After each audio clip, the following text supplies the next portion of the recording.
Welcome to prime 9 news. Me hot topic with Chidambar.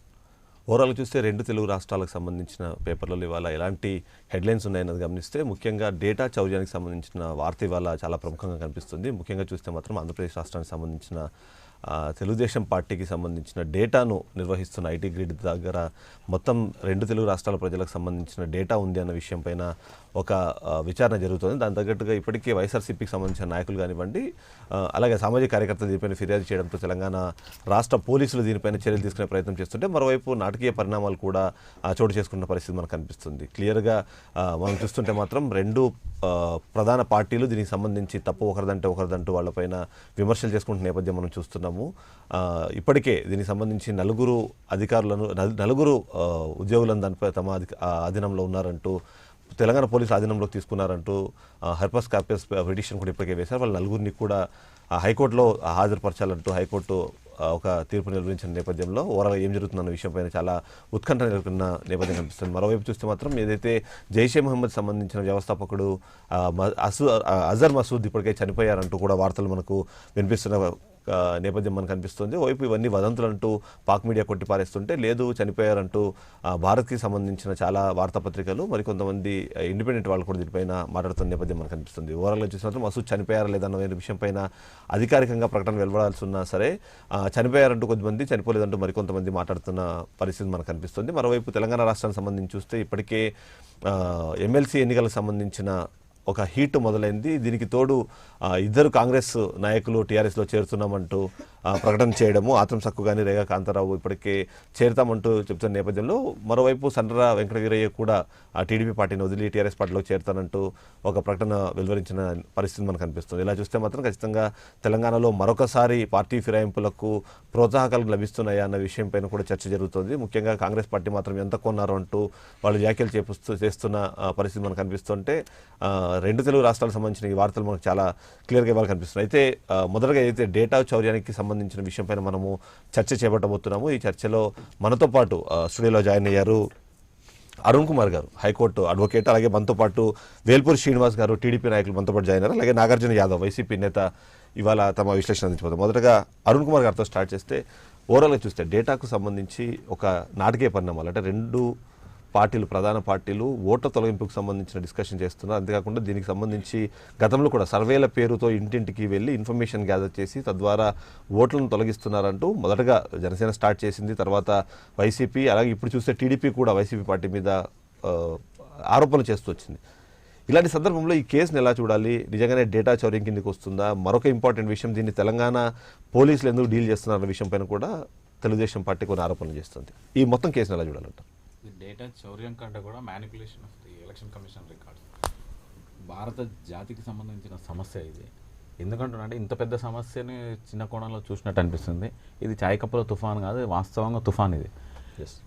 Telangana ఎలక్షన్ల ముందు కూడా ఇటువంటి గొడవ జరిగింది, కేసులు ఫైల్ అయినాయి. అసలు ఎలక్షన్ కమిషన్ ఏదైతే పద్ధతులు పాటిస్తుందో అవి పూర్తిగా లోపంతో కూడుకొని ఉన్నాయి. లోపభూయిష్టమైన సిస్టమ్ ఉండాలి. అసలు దేశానికి పవర్, ఒక ప్రభుత్వాలను ఏర్పాటు చేసే శక్తి ఎలక్షన్ కమిషన్తో ఉంటే ఎలక్షన్ కమిషన్ చేష్టలుడిగి ఎవరైనా సరే డేటా చౌర్యం చేయొచ్చు.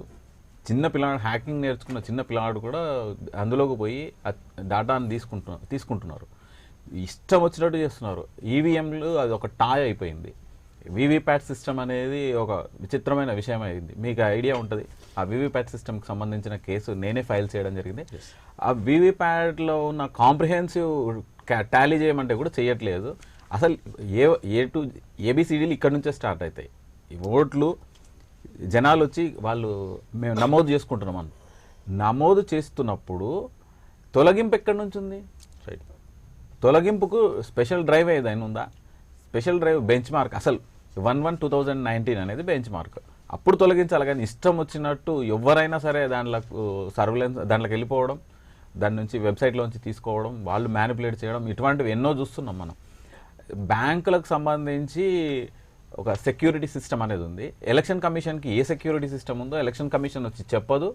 ఎలక్షన్ కమిషన్ మా వల్ల కాదు అనదు, మేము చేయగలుగుతాం అన్నదు. ఒక ఎట్లా అంటే బదిరిడి ముందు అంటే ఎవరైతే వాళ్ళు ఉన్నారో వాళ్ళను క్షమించాలి, నేను ఆ ఉద్దేశంతో వాళ్ళని అనట్లేదు.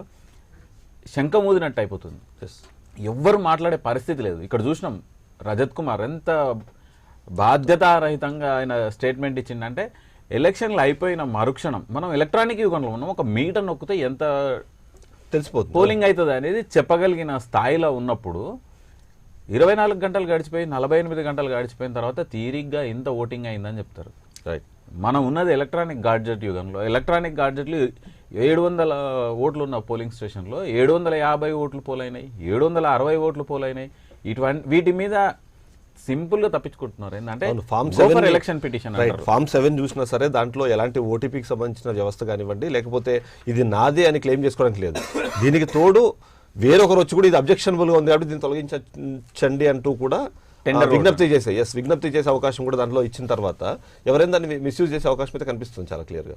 100% ఉంది. అసలు ఎలక్షన్ కమిషన్ చేష్టలు ఉడిగిపోయింది. ఎలక్షన్ కమిషన్ సీరియస్ గా తీసుకోవాలి. ఇది డాటా చౌర్యం అనేది ఎలక్షన్ కమిషన్ ఇనిషియేట్ చేయాలి. మరి ఎలక్షన్ కమిషన్ మీనమేషాలు లెక్క పెట్టుకుంటే ఎక్కడ పడుకుందో అర్థం కావట్లేదు. అసలు ఎంత సీరియస్ అఫెన్స్. ప్రభుత్వాలను నిర్ణయించేది ఎన్నికల కమిషన్. ఎన్నికల కమిషన్ ప్రక్రియ వస్తేనే కోర్టులే పక్కకు జరుగుతాయి. అటువంటిప్పుడు అంత పవర్ఫుల్ వ్యవస్థ ఉండి ఎందుకు ఎన్నికల కమిషన్ ఇంత స్తబ్దుగా ఉంది? దీని మీద ఖచ్చితంగా అధికారుల నిర్లక్ష్య ధోరణి అయితే విపరీతంగా ఉంది. ఇందులో ఉన్న ఎవరైతే కావచ్చు సర్ప్లస్ స్టాఫ్ని ఇవ్వాలి.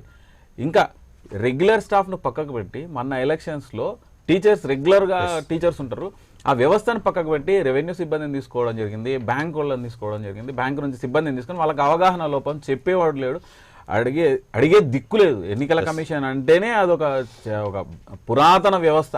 పాతరాతి యుగంలో ఒక వ్యవస్థ ఏదైతే ఉంటుందో ఆ వ్యవస్థను ఎలక్షన్ కమిషన్ అంటే బాగుంటుందేమో అని నా ఉద్దేశం. రైట్. శ్రీనివాస్ గారు, ముఖ్యంగా ఇక్కడ వినిపిస్తున్న ఆరోపణల్లో మొట్టమొదటి ఆరోపణ మాత్రం ఖచ్చితంగా టీడీపీ పార్టీ మీద వినిపిస్తుంది. టీడీపీ పార్టీకి సంబంధించిన నాయకులు కానివ్వండి, మీతో చాలా డైరెక్ట్గా యాక్సెస్ ఉన్న చాలా మంది నాయకులే ఈ మొత్తం డేటా చౌర్యానికి సంబంధించి కానివ్వండి, లేకపోతే డేటా మ్యానిపులేషన్ సంబంధించిన విషయంలో ప్రధాన ముద్దాయిలుగా చెప్తూ ఇవాళ కేసులు నమోదవడం కనిపిస్తుంది మనకు. అంతేకాకుండా కొన్ని ఎగ్జాంపుల్స్ కూడా కనిపిస్తున్నాయి. ఎందుకంటే మీరు చెప్తుందేమో ఓన్లీ టీడీపీ పార్టీకి సంబంధించిన కార్యకర్తల డేటా అంటున్నారు, కాదు అది మొత్తం రాష్ట్ర ప్రజల డేటా అంటూ మరోవైపు వినిపిస్తుంది. నిజంగానే ఇలాంటి పరిస్థితి ఎందుకు వచ్చిందంటారు? నిజంగానే మీరు డేటా పేరుతో ఒక ప్రైవేట్ ఏజెన్సీకి ఇవన్నీ ఇవ్వాల్సిన అవసరం ఉందంటారు? ఎలా చూడాలంటారు? ఇప్పుడు తెలుగుదేశం పార్టీ భారతదేశంలో ఏ రాజకీయ పార్టీ కూడా కార్యకర్తలను ఆదుకున్న పరిస్థితి లేదు. తెలుగుదేశం పార్టీ ఏంటంటే తెలుగుదేశం పార్టీ కార్యకర్తలని అంటే అందరూ కూడా ఫ్యామిలీ మెంబర్స్ లాగా చూస్తారు. వారికి ఏ విధమైనటువంటి ఇబ్బంది కలిగినా కూడా వాళ్ళకి అన్ని రకాలుగా సహాయ సహకారాలు చేయడానికి డేటా పెట్టుకుంటాం. తర్వాత మనకి ఎవరెవరు ఉండాలనేది డీటెయిల్ పిక్చర్ ఇది ఒక ఓటర్ లెవెల్ దగ్గర నుంచి అన్ని స్థాయిల్లో కూడా కంపల్సరీ డేటా ఉంటుంది. అయితే అది ఏ రాజకీయ పార్టీ కూడా లేదు. అయితే దాంట్లో కూడా ఏంటంటే ఏజెంట్స్ కానీ మరి రేపు ఎలక్షన్స్లో ఎక్కడ బూత్ లెవెల్లో ఎవరెవరు ఉంటారు అనేది టోటల్ డీటెయిల్ పిక్చర్ ఉంది. ఇవన్నీ కూడా క్యాప్చర్ చేయడం కోసం అని చెప్పేసి జరిగిన కుట్రగా భావించాలి. అంటే ఇక్కడ ప్రధానంగా చెప్పాలంటే ఏ కేసులు అయితే మనం నయీం లాంటి కేసులు చూసాం, మరి వేల కోట్ల రూపాయలు ఇవన్నీ చేసి ఎప్పుడో 2 సంవత్సరాల క్రితం జరిగితే దాంట్లో అనేక మంది రాజకీయ పార్టీలు, ఒక రాజకీయ పార్టీ అనేక మంది రాజకీయ పార్టీలు దానికి సంబంధించిన అందరూ కూడా ఉన్నారు. అంటే స్పీకర్ లెవెల్లో కూడా ఆరోపణలు వచ్చిన పరిస్థితి. ఆ కేసు ఈ రోజు వరకు ఏమైందో కూడా తెలియదు. అంటే అలాంటివన్నీ కూడా పెట్టి కేవలం ఎలక్షన్ కోసం జగన్మోహన్ రెడ్డికి సపోర్ట్ చేయడం కోసమే దీన్ని తెరపైకి తీసుకురావడం అనేది కేవలం విచారణ ఎందుకు ఇంత వేగవంతం చేశారని పైన డిస్కషన్ మనం ఖచ్చితంగా చేద్దాం. చెప్పింది అంటే మీరు ఆ ఉద్యోగులను కిడ్నాప్ చేయాల్సిన పనే ఉంది. హైకోర్టు కూడా ఏం చెప్పినట్టు చాలా మీరు ఆ ఉద్యోగులను కిడ్నాప్ చేసిన పరిస్థితి విషయం గురించి మాట్లాడరన్నట్టుంది సార్ చెప్పడం. అయితే ₹1 ఎందుకు దొంగతనం జరిగింది, డాటా చౌర్యమా ఇది కాదా అని చెప్పాల్సిన మీకు ఈ ఇన్ఫర్మేషన్ ఎక్కడ వచ్చింది? రైట్. అయితే నేను చాలా కీలకమైన ప్రశ్న ఒకటి, నిజంగానే ఓటుని ఆయుధంగా చూసినప్పుడు ఈ ఆయుధము మిస్యూజ్ అవుతోంది అంటే దాని మీద ప్రభుత్వం కూడా బాధ్యత తీసుకోవాల్సిన అవసరం. దాని మీద 45 కేసులు బుక్ చేశారు ఏపీ ప్రభుత్వం. ఇట్లా ఏంటంటే సంబంధం లేని వ్యక్తులు ఎవరైతే తెలుగుదేశం పార్టీలో కీలకంగా ఉన్నారో వాళ్ళందరి యొక్క ఓట్స్ని వాళ్ళని ఓట్లు తీసేయడానికి ఒక కుట్రగా జరుగుతుంది. మొదటగా జనసేన పార్టీ కానివ్వండి, వైసీపీ కానీ ఇది ఆరోపణలు చేసినప్పుడు అది జరిగే అవకాశం లేదంటూ టీడీపీ నాయకులు బాహటంగానే బయటకు వచ్చి మాట్లాడారు. మరి ఇవాళ ఉన్నటువంటి టీడీపీ నాయకుల ఓట్లు ఎందుకు గల్లంతయ్యాయి అని ఒక ప్రశ్న వస్తే ఏం సమాధానం చెప్తారు? అంటే ఇవాళ ఒక విషయం అండి, టెక్నాలజీ వచ్చింది. ఆ టెక్నాలజీని ఏ విధంగా దుర్వినియోగం చేయాలో కూడా దానికి కూడా వాళ్ళ ఎక్స్పర్ట్స్ ఉన్నారు. వాళ్ళ అంటే ప్రశాంత్ భూషణ్ వీళ్ళందరూ కూడా ఇప్పుడు ₹1,000 కోట్ల ఇచ్చి వాళ్ళ అడ్వైజర్స్ని ఎందుకు నియమించుకుంటున్నారంటే ఇలాంటివి చేయడం కోసమే అని చెప్పాను. రైట్. నాగార్జున గారు, అంటే మీరు వైసీపీ పార్టీ తరఫు నుంచి రెండు కీలకమైన ప్రశ్నలు. ఒకటి, మీరు ఇలాంటి ఆరోపణలు మొదటి నుంచి చేస్తూ వస్తున్నారు, మీకు సంబంధించిన ఓట్లను తీసేస్తున్నారని కానివ్వండి, బోగస్ ఓట్లను చేరుస్తున్నారని చెప్తున్న పాయింట్ ఒకటైతే, రెండోది ఈ కేసు ఆంధ్రప్రదేశ్ రాష్ట్రానికి సంబంధించినప్పుడు మీకు అనుకూలంగా ఉన్న ప్రభుత్వం టీఆర్ఎస్ పార్టీ, అందుకని ఇక్కడ ఓటు నమోదు చేశారని ఒక ఆరోపణ మీ పేరు వినిపిస్తుంది. ఈ రెండింటికి ఏం సమాధానం చెప్తారు? అంటే పెద్దగా ముందుగా రాజకీయ విమర్శలకు ప్రాధాన్యత ఇవ్వకుండా ప్రైమ్ లైన్ నుంచి కొన్ని అంశాలైనా సరే ప్రజలకు తెలియాలి కాబట్టి రాజకీయ విమర్శలు చేయట్లా. ఇక్కడ జనరల్గా జరుగుతోంది ఏంటంటే, ఆంధ్రప్రదేశ్ రాష్ట్ర ప్రభుత్వానికి సంబంధించి అక్కడ state resident data hub SRDH అని ప్రతి రాష్ట్రానికి ఉన్నట్టు మన దగ్గర కూడా ప్రజల సమాచారం అనేది రాష్ట్ర ప్రభుత్వం దగ్గర ఉంటుంది. ఈ ప్రభుత్వం దగ్గర ఉన్నటువంటి ఈ సమాచారాన్ని బ్లూ ఫ్రాగ్ అనే ప్రైవేట్ సంస్థకు ఆంధ్రప్రదేశ్ ప్రభుత్వం కట్టబెట్టింది. ఆ బ్లూ ఫ్రాగ్ సంస్థ నుండి ఇప్పుడు చెప్తున్నటువంటి తెలుగుదేశం పార్టీకి రాజకీయ కార్యక్రమాలు నిర్వహించే ఐటీ గ్రిడ్ సంస్థకు చేరింది. ఇది వాస్తవం. ఒకవైపు ప్రజల సమాచారం, మరోవైపు ఎన్నికల కమిషన్ దగ్గర ఉండే ఒరిజినల్ డేటాబేస్ అయినటువంటి ఓటర్ల జాబితా వస్తే ఈ రెండింటినీ అనుసంధానం చేసి ఆ ఐటీ గ్రిడ్ సంస్థ ఒక సేవామిత్ర అనే యాప్ డౌన్లోడ్ చేసి ఆంధ్రప్రదేశ్ రాష్ట్రంలో అన్ని నియోజకవర్గాలకు ట్యాబ్లను పట్టుకొని వెళ్ళి ఎవరైతే ప్రతిపక్షాలకు వైఎస్ఆర్ కాంగ్రెస్ పార్టీకి ఓటేస్తారో ఆ ఓట్ని ఆటోమేటిక్గా డిలీట్ చేసే పద్ధతి ఎన్నికల కమిషన్ జరగకుండా జరిగింది. దీనికి ఆధారాలు కూడా ఉన్నాయి. ఒకటి జూమ్ చేస్తే తెలుస్తుంది, జియో నెంబర్ 75 జూమ్ చేస్తే క్లియర్గా తెలుస్తుంది. Submitted by MS blue frog technology private limited, Jio number 75. దీనికి సంబంధించినటువంటి ఆధారం ఇది నెంబర్ 1. ఒకటి ఈరోజు మేము స్పష్టంగా అడుగుతా ఉన్నాం, ప్రజలకు సంబంధించినటువంటి డేటాని ఎందుకు ప్రైవేట్ సంస్థకి ఇచ్చారు అని మేము అడుగుతున్నాం. మరొకటి, రైతు సాధికారక సంస్థకు సంబంధించి రైతులందరికీ సంబంధించినటువంటి డేటాని బ్లూ ఫ్రాగే చేస్తుందని, బ్లూ ఫ్రాగ్ డేటా కలెక్షన్ ఈ సపోర్టింగ్ ఫర్ డేటా కలెక్షన్ అని చెప్పేసి చంద్రబాబు నాయుడు గారు రిలీజ్ చేసినటువంటి ప్రభుత్వ పత్రం ఇది. ఇది మరొకటి అంశం. మరొకటి, రాష్ట్రంలో ఉన్నటువంటి పసుపు కుంకుమ డ్వాక్రా మహిళలకు కూడా బ్లూ ఫ్రాగే డీటెయిల్స్ అన్నీ తీసుకుంది అని చెప్పడానికి మరొక ఆధారం ఇది. బ్లూ ఫ్రాగ్ అని ప్రతి దాంట్లో వస్తుంది. మరొకటి, రాష్ట్రం మొత్తం మీద చేసినటువంటి హౌస్ హోల్డ్ సర్వీస్లో కూడా బ్లూ ఫ్రాగ్ సంస్థ చేసినటువంటి మరొక ఆధారం. ఇవన్నీ రాష్ట్ర ప్రభుత్వం అధికారికంగా తీసుకున్నటువంటి కార్యక్రమాలు మాత్రమే. ఇది ద మెంబర్స్ ఆఫ్ సెక్రటరీస్కి రాసినటువంటి లేఖ. దీంట్లో బ్లూ ఫ్రాగ్ సంస్థకి ప్రతి హౌస్ని మీరు వెళ్ళి సర్వే చేసినందుకు 15 రూపాయలు డబ్బులు కేటాయిస్తూ రిలీజ్ చేసినటువంటి జీవో కాపీ ఇది. ఇవన్నీ తప్పంటారా? ఇవన్నీ వైఎస్ జగన్మోహన్ రెడ్డి గారు ఈ జీవో రిలీజ్ చేశారంటారా? మేము స్పష్టంగానే అడుగుతున్నాం. నేనేం అడుగుతున్నాను, బ్లూ ఫ్రాగ్ అనే సంస్థ ప్రైవేట్ సంస్థకు మీరు డేటా కలెక్ట్ చేసే బాధ్యతలు ఇచ్చారా లేదా అనేది మొదటి ప్రశ్న. బ్లూ ఫ్రాగ్ సంస్థ నుంచి మరో సంస్థకు డేటా వెళ్ళిన మాట వాస్తవం కాదా అనేది మరొక ప్రశ్న. సేవామిత్ర అనే యాప్ ద్వారా మీరు సర్వేలు చేసిన మాట వాస్తవమా కాదా అని మేము అడుగుతున్నాం. స్పష్టంగా సమాధానం చెప్పండి. సరే, చంద్రబాబు నాయుడు గారు బాధ్యత తీసుకొని బ్లూ ఫ్రాగ్ సంస్థకు ఐటీ గ్రిడ్ సంస్థకు ఎలాంటి డేటా చౌర్యం జరగలేదు అని హైకోర్టులో ఒక అఫిడవిట్ వేయగలరా? ఈరోజు విచారణ జరగాలి.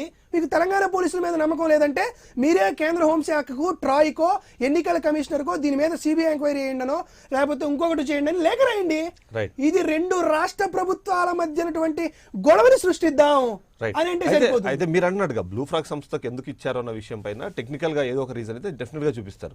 కానీ ఇది అక్కడి నుంచి ఐటీ గ్రిడ్ సంస్థకు వచ్చింది అన్నది కేవలం ఇప్పటి వరకు అయితే అది ఒక ఆరోపణ మాత్రమే, దాంట్లో ఇంకా నిరూపితమైతే అవ్వలేదు. ఎందుకంటే వీళ్ళే చాలా క్లియర్గా చెప్తున్నారు, టీడీపీ పార్టీకి సంబంధించిన డేటా మాత్రమే ఇవాళ ఐటీ గ్రిడ్ సంస్థ దగ్గర ఉంది. మీరు మాత్రం చాలా ఎక్కువగా రెస్పాండ్ అయిపోతున్నారు, మొత్తం ఏదో రాష్ట్ర ప్రజల డేటా మొత్తం ఉంది అన్నట్టుగా అన్నది వాళ్ళు చెప్తున్న మరొక వాదన. ఇది ఈ రోజు జరిగినటువంటి విషయం కాదండి. గడిచిన 2 నెలల నుంచి అన్ని జాతీయ పత్రికలను సోదరుని ఇంటరప్ట్ చేస్తున్నందుకు సారీ. ఏదైనా బ్లూ ఫ్రాగ్ కావచ్చు, ఏదైనా కావచ్చు, గవర్నమెంట్ అనుసంధానంగా పనిచేస్తున్న వ్యవస్థ ఏదైతే ప్రైవేట్ సంస్థలు ఉన్నాయో అవి మరి హైదరాబాద్లో ఎందుకు పనిచేస్తున్నట్టు? హైదరాబాద్లో పనిచేస్తున్నప్పుడు వాళ్ళకి ఎందుకు ఇచ్చినట్టు? ఇంత వ్యతిరేకత ఉంది, ఇంత వైజాగ్ సంబంధించిన సంస్థ ఐటీ గ్రిడ్ బ్లూ ఫ్రాగ్ ఇక్కడే పనిచేస్తున్నాయి. ఐటీ గ్రిడ్ బ్లూ ఫ్రాగ్ కలిసి పనిచేస్తున్నప్పుడు మళ్ళీ బ్లూ ఫ్రాగ్ ని ఎందుకు బ్లాక్ లిస్ట్ లో పెట్టలేదు? విజయవాడలోనో వైజాగ్లోనో ఎందుకు కన్ఫైన్ చేయలేదు? ఆ కండిషన్ ఎందుకు పెట్టలేదు? మీరు తెలంగాణకు వచ్చి పని చేస్తే మేము మీకు వర్క్ ఇవ్వమని చెప్పేసి ఐటీ గ్రిడ్తో మీరు అనుసంధానంగా పనిచేస్తున్నప్పుడు మేము చెయ్యము, మేము మీకు ఇవ్వము వర్క్ అని చెప్పి ఎందుకు చెప్పలేదు? కేవలం తెలంగాణకు వచ్చేటప్పుడు మళ్ళీ విభజన, మమ్మల్ని అట్లా విడగొట్టినారు, కొబ్బరి చిప్పను సరిగ్గా కొట్టలేదు, 2 కండ్లు లేవు, 2 కొడుకులు ఈ వాదనలన్నీ ఎందుకు తెలంగాణ పోలీస్కి జ్యూరిస్డిక్షన్ లేదు ఇవన్నీ కూడా అసలు హైదరాబాద్లో ఐటీ గ్రిడ్ ఉన్నప్పుడు ఐటీ గ్రిడ్ అరెస్ట్ చేసి ఎందుకు తీసుకోపోరు మీరు అసలు ఏం జరిగిందో మీరే ఎంక్వైరీ చేయండి మరి వద్దన్న సుప్రీంకోర్టు హైకోర్టు చాలా స్పష్టంగా చెప్పింది ఇది చేయటం కరెక్ట్ కాదు, ఇమ్మీడియట్ గా ఎక్కడ చెప్పలేదండి, వాస్తవాలు తప్పుదారి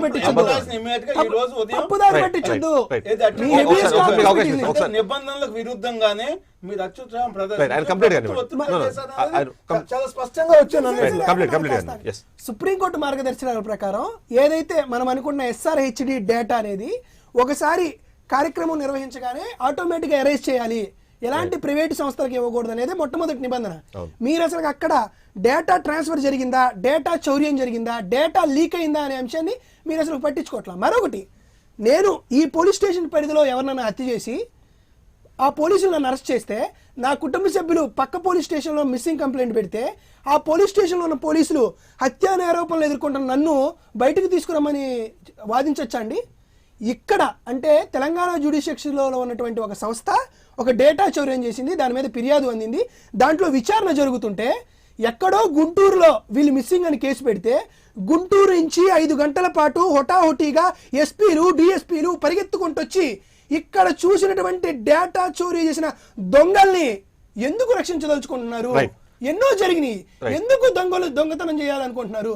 ఒకటి, ఇక్కడ ఆంధ్రప్రదేశ్ హైదరాబాద్ లో ఉన్నటువంటి కంపెనీల మీద ఏ దాడి జరిగినా అది రాష్ట్ర ప్రభుత్వం మీద దాడి అంటున్నారు. ఏంది అంశం జరిగినప్పుడు కూడా మళ్ళా ఇప్పుడు ఢిల్లీ ఈ డేటా చోర్యం జరిగినప్పుడు 2 రాష్ట్రాల మధ్య ఏదో భయంకరమైనటువంటి యుద్ధ వాతావరణం నెలకొంటుందని మీరు చెప్పడంలో అంతర్యుద్ధం ఏంటి?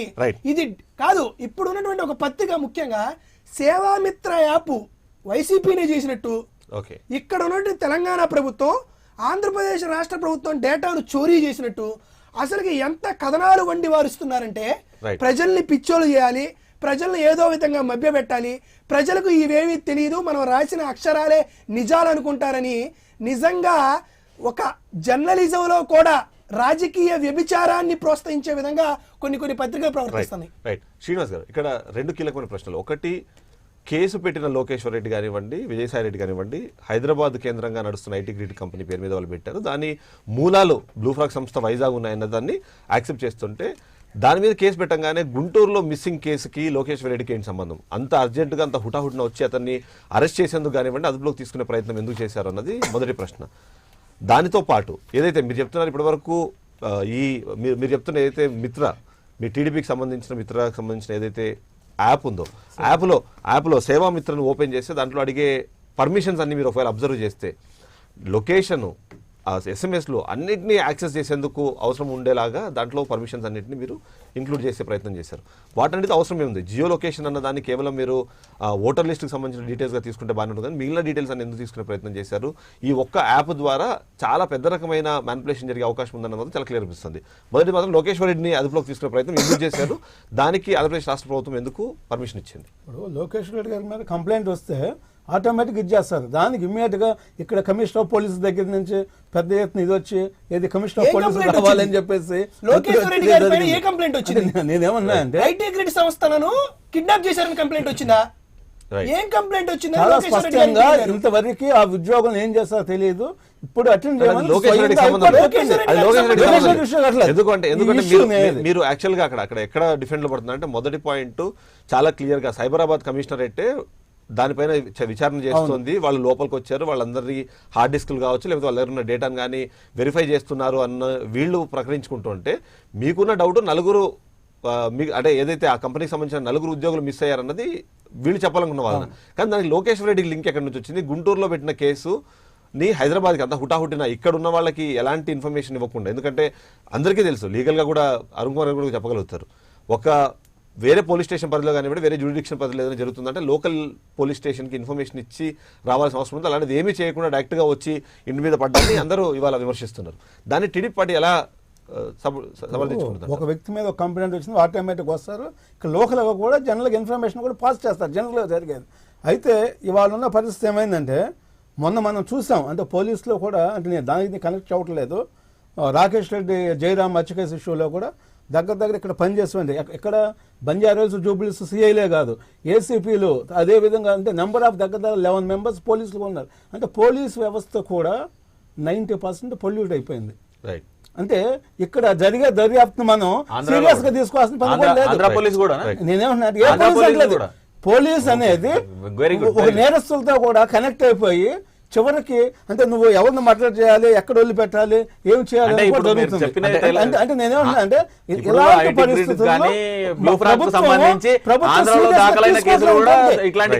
తీసుకోవట్లేదు ఏ ప్రభుత్వం అయినా, ఏ పోలీస్ అయినా సరే. అంటే జగన్మోహన్ రెడ్డి గారు అక్కడ పోలీస్ మీద నాకు నమ్మకం లేదన్నాడు. మొత్తం ఎంటైర్ రేపకి ఇక్కడ పోలీస్ వ్యవస్థ కూడా అదే పరిస్థితుల్లో ఉందన్నది. పోలీస్ డిపార్ట్మెంట్ మీద కాదు, వీళ్ళు ఏం చెప్తున్నారు, తెలంగాణ పోలీసుల మీద నమ్మకం లేదంటున్నారు, ఆంధ్ర పోలీసుల మీద నమ్మకం లేదంటున్నారు. జగన్మోహన్ రెడ్డి గారు తెలుగుదేశం పోలీసుల మీద నాకు నమ్మకం లేదని క్లియర్ గా చెప్తున్నారు. నాకు ఓన్లీ సీఎం సీట్ మీద నమ్మకం ఉంది, పోలీస్ మీద లేదు, డాక్టర్స్ మీద లేదని చెప్పారు. ఎన్నిసార్లు మీరు టాపిక్ ని డివైడ్ చేసి జగన్మోహన్ రెడ్డి గారు విమర్శలు చేసినా ఇది ప్రజలకు తెలియాలి కాబట్టి మీకు ఏ పోలీసుల మీద నమ్మకం లేదు. కాబట్టి ఏం చెప్తున్నామంటే మీరు వెళ్ళి హోంమంత్రికి ఒక లెటర్ రాయండి, చంద్రబాబు నాయుడు గారు దీని మీద ఇమీడియట్ యాక్షన్ తీసుకోండి, ఎన్నికల కమిషన్కి వెళ్ళండి అని చెప్పారు. చిగురుపాటి జయరాం హత్య కేసు అనేది వచ్చింది కాబట్టి చిగురుపాటి జయరాం గారి మృతదేహం అనేది దొరికింది అక్కడ ఆంధ్రప్రదేశ్ ప్రాంతంలో. నేను అడుగుతున్నాను సార్, ఇప్పుడు పోలీసులు ఆంధ్ర పోలీసులు విచారణ చేస్తున్నారా, ఆ కేసును తెలంగాణలో పోలీసులు విచారణ చేస్తున్నారా? తెలంగాణ వాళ్ళే చేస్తున్నారు. ఎందుకు చేస్తున్నారు? చిగురుపాటి జయరాము, రాకేష్ రెడ్డి గారు వీరందరూ ఇక్కడ పౌరులు కాబట్టి ఇక్కడ వాళ్ళు ఎంప్లాయ్ చేస్తున్నారు. ఇప్పుడు ఐటీ గ్రిడ్కి సంబంధించినటువంటి సంస్థ ఎక్కడుంది? హైదరాబాద్లో ఉంది. ఐటీ గ్రిడ్ సంస్థ యజమానులు ఎవరు? హైదరాబాద్ వాసులు. కాబట్టి ఎంక్వైరీ చేయాల్సింది ఎవరు? తెలంగాణ వాళ్ళే కదా. మరి ఎందుకు మీరు కొత్తగా ఇదేదో రాష్ట్రం మీద కుట్రలాగా మీరు ఎందుకు మాట్లాడుతున్నారు? అసలుకి నేను చెప్తున్నానండి, ఫార్మ్ 7 సరిగ్గా జరగట్లేదు, కేవలం రాజకీయ ఒత్తిడి పరంగా జరుగుతుంది, చాలా స్పష్టంగా క్లియర్గా కనపడుతుంది. హైదరాబాద్ రాష్ట్రంలో ఎలాంటి పోలీసులు తప్పులు జరిగితే మీరు అక్కడి నుంచి పోలీసులు ఇక్కడికి పంపించి ఎంక్వైరీ మీరు చేస్తారా? రైట్. ఇంకొక ఇంపార్టెంట్ పాయింట్ కూడా నిన్న అంటే మీకు సంబంధించిన కొద్దిమంది నాయకులు ప్రెస్ మీట్లో మాట్లాడుతూ ఇంకా ఇది ఉమ్మడి రాజధాని కావాలంటే మా పోలీసులు రావచ్చు, ఎవరి పర్మిషన్ తీసుకోవాల్సిన అవసరం లేదు అంటూ మాట్లాడడం. ఇక్కడ నుంచి ఆల్రెడీ వదిలిపెట్టేసి అమరావతి అన్నదాన్ని గెజిట్ ఒకటి రిలీజ్ అవ్వలేదు కానీ బట్ అమరావతి రాజధాని అంటూ మనం ఇప్పటికీ ఆంధ్రప్రదేశ్లో ప్రతి ఒక్కరూ మాట్లాడుకుంటున్న నేపథ్యంలో అలాంటి వ్యాఖ్యలు చేయడం ద్వారా మరొకసారి తెలుగు ప్రజల్ని మోసం చేయడం కాదంటారా? అంటే 10 years ఉందని చెప్పేసి వాళ్ళే క్లియర్ చెప్పారు. ఏది సెంట్రల్ గవర్నమెంట్ చాలా స్పష్టంగా చెప్పింది, నువ్వు ఎక్కడ రాజధాని ఉన్నా కూడా ఇక్కడున్న వాళ్ళకి ఏ విధమైన ఇబ్బంది లేదని రాజధాని ఇక్కడ ఉంది అన్న విషయాన్ని గుర్తు చేసుకుంటున్నారు కానీ మిగిలిన అన్ని సందర్భాల్లోనూ రాజధాని అమరావతికి ఎప్పుడో షిఫ్ట్ చేసేసారు. అంటే కేవలం ఇవన్నీ రాజకీయ దురుద్దేశంతోనూ రాజకీయ ప్రయోజనాల కోసం మాత్రమే ఇలాంటి స్టేట్మెంట్ చేసి తెలుగు ప్రజలు, ఎందుకంటే ఇది ఒక చాలా కీలకమైన పాయింట్, తెలుగుదేశం పార్టీకి సంబంధించి కానివ్వండి, చంద్రబాబు నాయుడు గారికి సంబంధించి కానివ్వండి, టీడీపీ నాయకులకు సంబంధించి ఎలాంటి ఇష్యూస్ జరిగినా సరే అది 5 కోట్ల మంది ఆంధ్రప్రదేశ్ రాష్ట్ర ప్రజలకు సంబంధించిన ఇష్యూగా ప్రొజెక్ట్ చేసే ప్రయత్నం ఎందుకు చేస్తారు? ఈ రోజు నిజంగా చెప్పాలంటే డేటా చౌర్యానికి సంబంధించిన ఇష్యూ నడుస్తుంది అంటే దాన్ని ఇప్పటికి ప్రస్తుతానికి చూస్తే మాత్రం ఇద్దరు ప్రతివాదుల మధ్యలో ఉన్న ఒక కేసుగా చూడొచ్చు. దాంట్లో ఆంధ్రప్రదేశ్ వైఎస్ఆర్ పార్టీకి తెలుగుదేశం పార్టీకి సంబంధించిన గవర్నమెంట్ వైసీపీకి సపోర్ట్ చేసి వాళ్ళ యొక్క రాజకీయ లబ్ధి కోసం ప్రయత్నం చేస్తున్నారు ఆరోపణ. రైట్. అది ప్రధానంగా జరుగుతుంది. అది క్లియర్ గా కూడా కనపడుతుంది. ఇద్దరు కూడా ఒకటి అయ్యారు అనేది క్లియర్ గా కనపడుతుంది. రైట్. అది 2 ప్రభుత్వాల మధ్య ప్రభుత్వం అనుకుందాం కానీ 2 రాష్ట్రాల ప్రజల మధ్యలో దాన్ని ఎందుకు తీసుకొస్తున్నారు? ఒకవేళ మీరు అన్నది కరెక్ట్ అనుకున్నా సరే 2 ప్రభుత్వాల మధ్యలో ఒక ఇష్యూగా అనుకుందాం, ఒక జ్యూరిడిక్షన్ సంబంధించిన ఇష్యూలో ఇద్దరు పోట్లాడుతున్నారు అన్నది యాక్సెప్ట్ చేసినా సరే ఎందుకు దాన్ని ప్రజల మధ్యలో గొడవ? కేసీఆర్ గారు నేను చంద్రబాబు నాయుడు గారు రిటర్న్ గిఫ్ట్ ఇస్తా అన్నారు. ఆ రిటర్న్ గిఫ్ట్ లో భాగంగానే ఈ యాక్టివిటీస్ అన్ని అట్లాగా అసౌద్దీన్ గారు కూడా నాకు జగన్మోహన్ రెడ్డి గారు చాలా బెస్ట్ ఫ్రెండ్, నాకు ఆయన నేను ప్రాణ స్నేహితులు అని చెప్పాడు. అంటే ఇవన్నీ కూడా ఇక్కడ కేసీఆర్ డైరెక్షన్ లోనే జరుగుతుంది. మనం చెప్పేది కాదు, ప్రజలందరూ అనుకునే విషయం నేను చెప్తాను. ఆల్రెడీ రిటర్న్ గిఫ్ట్ ఇచ్చిండు, నిద్రలేని రాత్రులు గడుపుతున్నారు వీళ్ళు, అవే రిటర్న్ గిఫ్ట్ వాళ్ళకి అర్థం కాలేదు ఇంకా. ఇదే కాకుండా హెబియస్ కార్పస్ కన్ఫైన్ అయ్యేది ఏంటంటే ఇల్లీగల్ డిటెన్షన్ ఉందా లేదా, ఇక్కడ ఆ వ్యక్తులు ఉన్నారా మీ పరిధిలో అని అంతవరకే అవుతుంది. కానీ 1 గంటకు ఒక 50 మంది పోలీసులను చేసి ఇదేం అవసరం లేదు. అంటే కేసులనేమో నీ దగ్గర పెట్టుకుని నేరస్తుల్ని ఎన్ని చోట్ల కబ్జా చేశారు, ఎన్ని వేల కోట్లు లూటీ చేశారు, ఎంతమంది దానికి ఏం లేదు, అదంతా కూడా మాఫీ చేశారు. కానీ ఇది మటుకు తెలుగుదేశం పార్టీకి సంబంధించిన డేటా దానికోసం మిడ్ నైట్ 1 o'clock అందరిని పంపించి ఏది ఎంప్లాయీస్ ని కిడ్నాప్ చేసినంత అవసరం లేదు దీంట్లో. కేవలం కన్ఫైన్మెంట్ గురించి ఇల్లీగల్ 24 గంటల్లో కేసు రిజిస్టర్ చేసి కోర్టు కింద పంపలేదు అనే దాని గురించి మాత్రమే హెబియస్ కార్పస్ ఉంటుంది.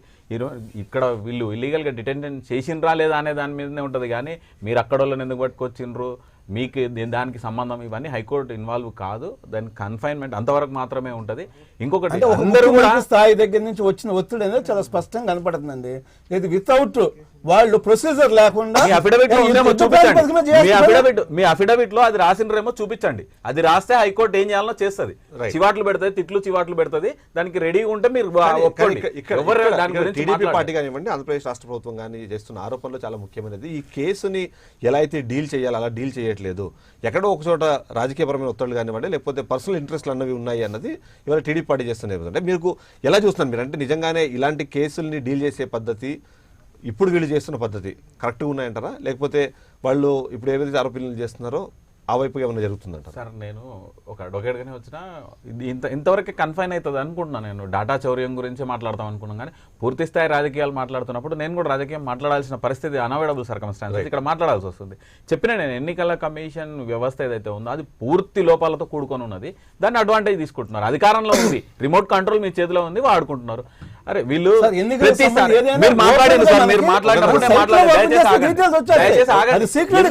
వెంబడికాయలు దొంగ అంటే భుజాలు తడుముకున్నట్టు మీరెందుకు? నేను మాట్లాడిన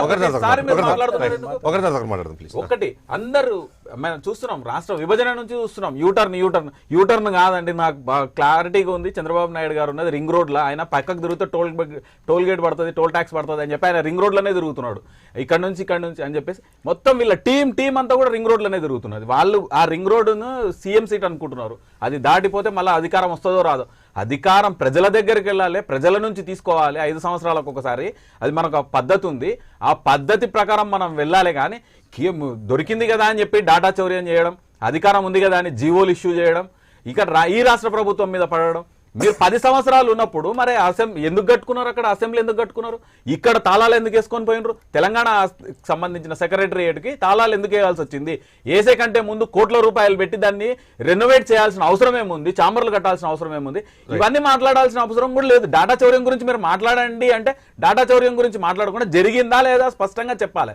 చెప్పనప్పుడు ఇక్కడ ఎలక్షన్ కమిషన్కు చెందిన న్యూస్ ఏదైతే ఉందో, ఈ ఇన్ఫర్మేషన్ ఏదైతే ఉందో, ఎందుకు సాఫ్ట్వేర్ కంపెనీల దగ్గర ఉంది అనే విషయం మీరెందుకు యాక్షన్ తీసుకోవట్లేదు? మీరెందుకు కేసులు రిజిస్టర్ చేయట్లేదు? వాళ్ళని మీరెందుకు ఎంక్వైరీ చేయట్లేదు?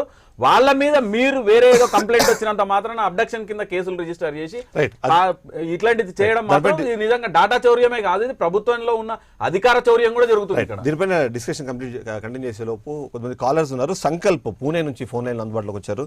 సంకల్ప్ గారు నమస్కారం అండి. నమస్కారం అండి, చెప్పండి మీ అభిప్రాయం ఏంటి? సార్ నేను ఒకప్పుడు తెలుగుదేశం లీడర్ మెంబర్షిప్ కలిగిన వాడిని. ఓకే సార్ ఇప్పుడు ఈ రోజు నేను అన్ని గమనిస్తున్నాను న్యూస్లలో. తెలుగుదేశం గవర్నమెంట్ ఎలా అయిపోయిందంటే తాము చేసిన తప్పును కూడా ఈ రోజు ఇప్పుడు మీ ముందరే చెప్తున్నారు, పోలీసుల మీద వేస్తున్నారు. పోలీసుల్ని ఎవరు నడుపుతున్నారండి? గవర్నమెంట్ ఎలా చెబితే అలా అవుతుంది. అవుతుందండి. నేను ఇప్పుడు తెలుగుదేశం క్యాండిడేట్ గా అడగడం లేదు, నార్మల్ ప్రజలుగా అడుగుతున్నా. జగన్మోహన్ రెడ్డి కేసు ఏమైంది? ఎందువల్ల వాళ్ళు బయటికి పోయి వేరే గవర్నమెంట్ కి అప్పీల్ చేసుకోవాల్సిన పరిస్థితి ఏర్పడింది? మీరు చెప్పండి. స్థితికి వాళ్ళు వచ్చినారు.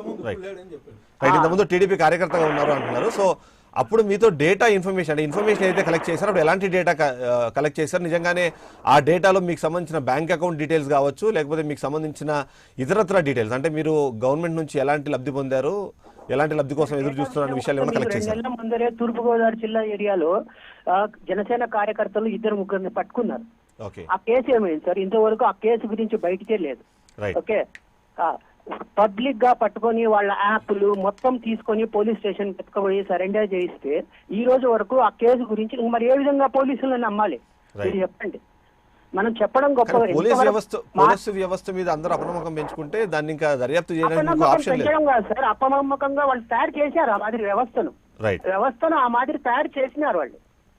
ప్రతి గవర్నమెంట్ ఎట్లా అయిపోయిందంటే పోలీస్ వ్యవస్థను, సిఐడి వ్యవస్థను తమకు అనుగుణంగా మార్చుకుంటున్నారు. ప్రజలకు మాత్రం మరలా చెప్తారు మీరు బాగుండాలా, మీరు కరెక్ట్ గా ఉండాలనే నేను చేస్తున్నా. మాట్లాడితే ఆంధ్ర ఆత్మగౌరవం. ఏం ఆంధ్ర గౌరవం? ఎంతమంది చచ్చిపోయినారు హైదరాబాద్ ఈ 4.5 సంవత్సరంలో? తెలంగాణ వాళ్ళు చంపేసినారా? కొన్ని తెలంగాణ వాళ్ళు మన వ్యాపారాలను కొడుతున్నారా? నా వాళ్ళ కాంట్రాక్టర్లు ఇవ్వట్లేదా? Right. ఏం చేయట్లేదు.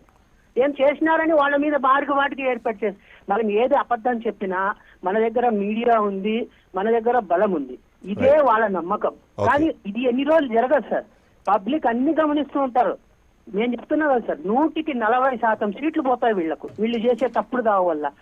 రెండవది, పార్టీ నాయకులు ఎలా అయిపోయినారంటే నోరుంది కానీ మీద పడిపోయారు. నోరుంది కదా మీద పడిపోతే అవతలని మాట్లాడినీరు ఇంకా. అది పరిస్థితి sir. Okay, thank you very much Sankalp గారు. మరొక కాలర్ లక్ష్మీనారాయణ కనిగిరి నుంచి ఫోన్ లైన్లోకి వచ్చారు. లక్ష్మీనారాయణ గారు అందరికి నమస్తే అండి. ముందుగా నాగార్జున గారు నమస్తే అన్న. చెప్పండి, మీ అభిప్రాయం చెప్పండి. ఈ రోజు ఇప్పుడు చంద్రబాబు నాయుడు ఇంత సీనియర్ అయింది, 40 సంవత్సరాల రాజకీయ అనుభవం ఉండి ఇంత ఘోరమైన ఇంత నీచమైన రాజకీయాలు చేస్తారు ఎప్పుడు అనుకోలేదండి. ఇంత సీనియర్ నాయకుడు అయింది, కనీసం మంచిగా రాజకీయాలు చేస్తారు, ఒక పద్ధతిగా ఒక నీతిని చేసుకుంటారు అనుకుంటే ఈ రోజు రాష్ట్రాన్ని ఇంత అధోగత పాలు చేస్తాడు ఎప్పుడు అనుకోలేదండి.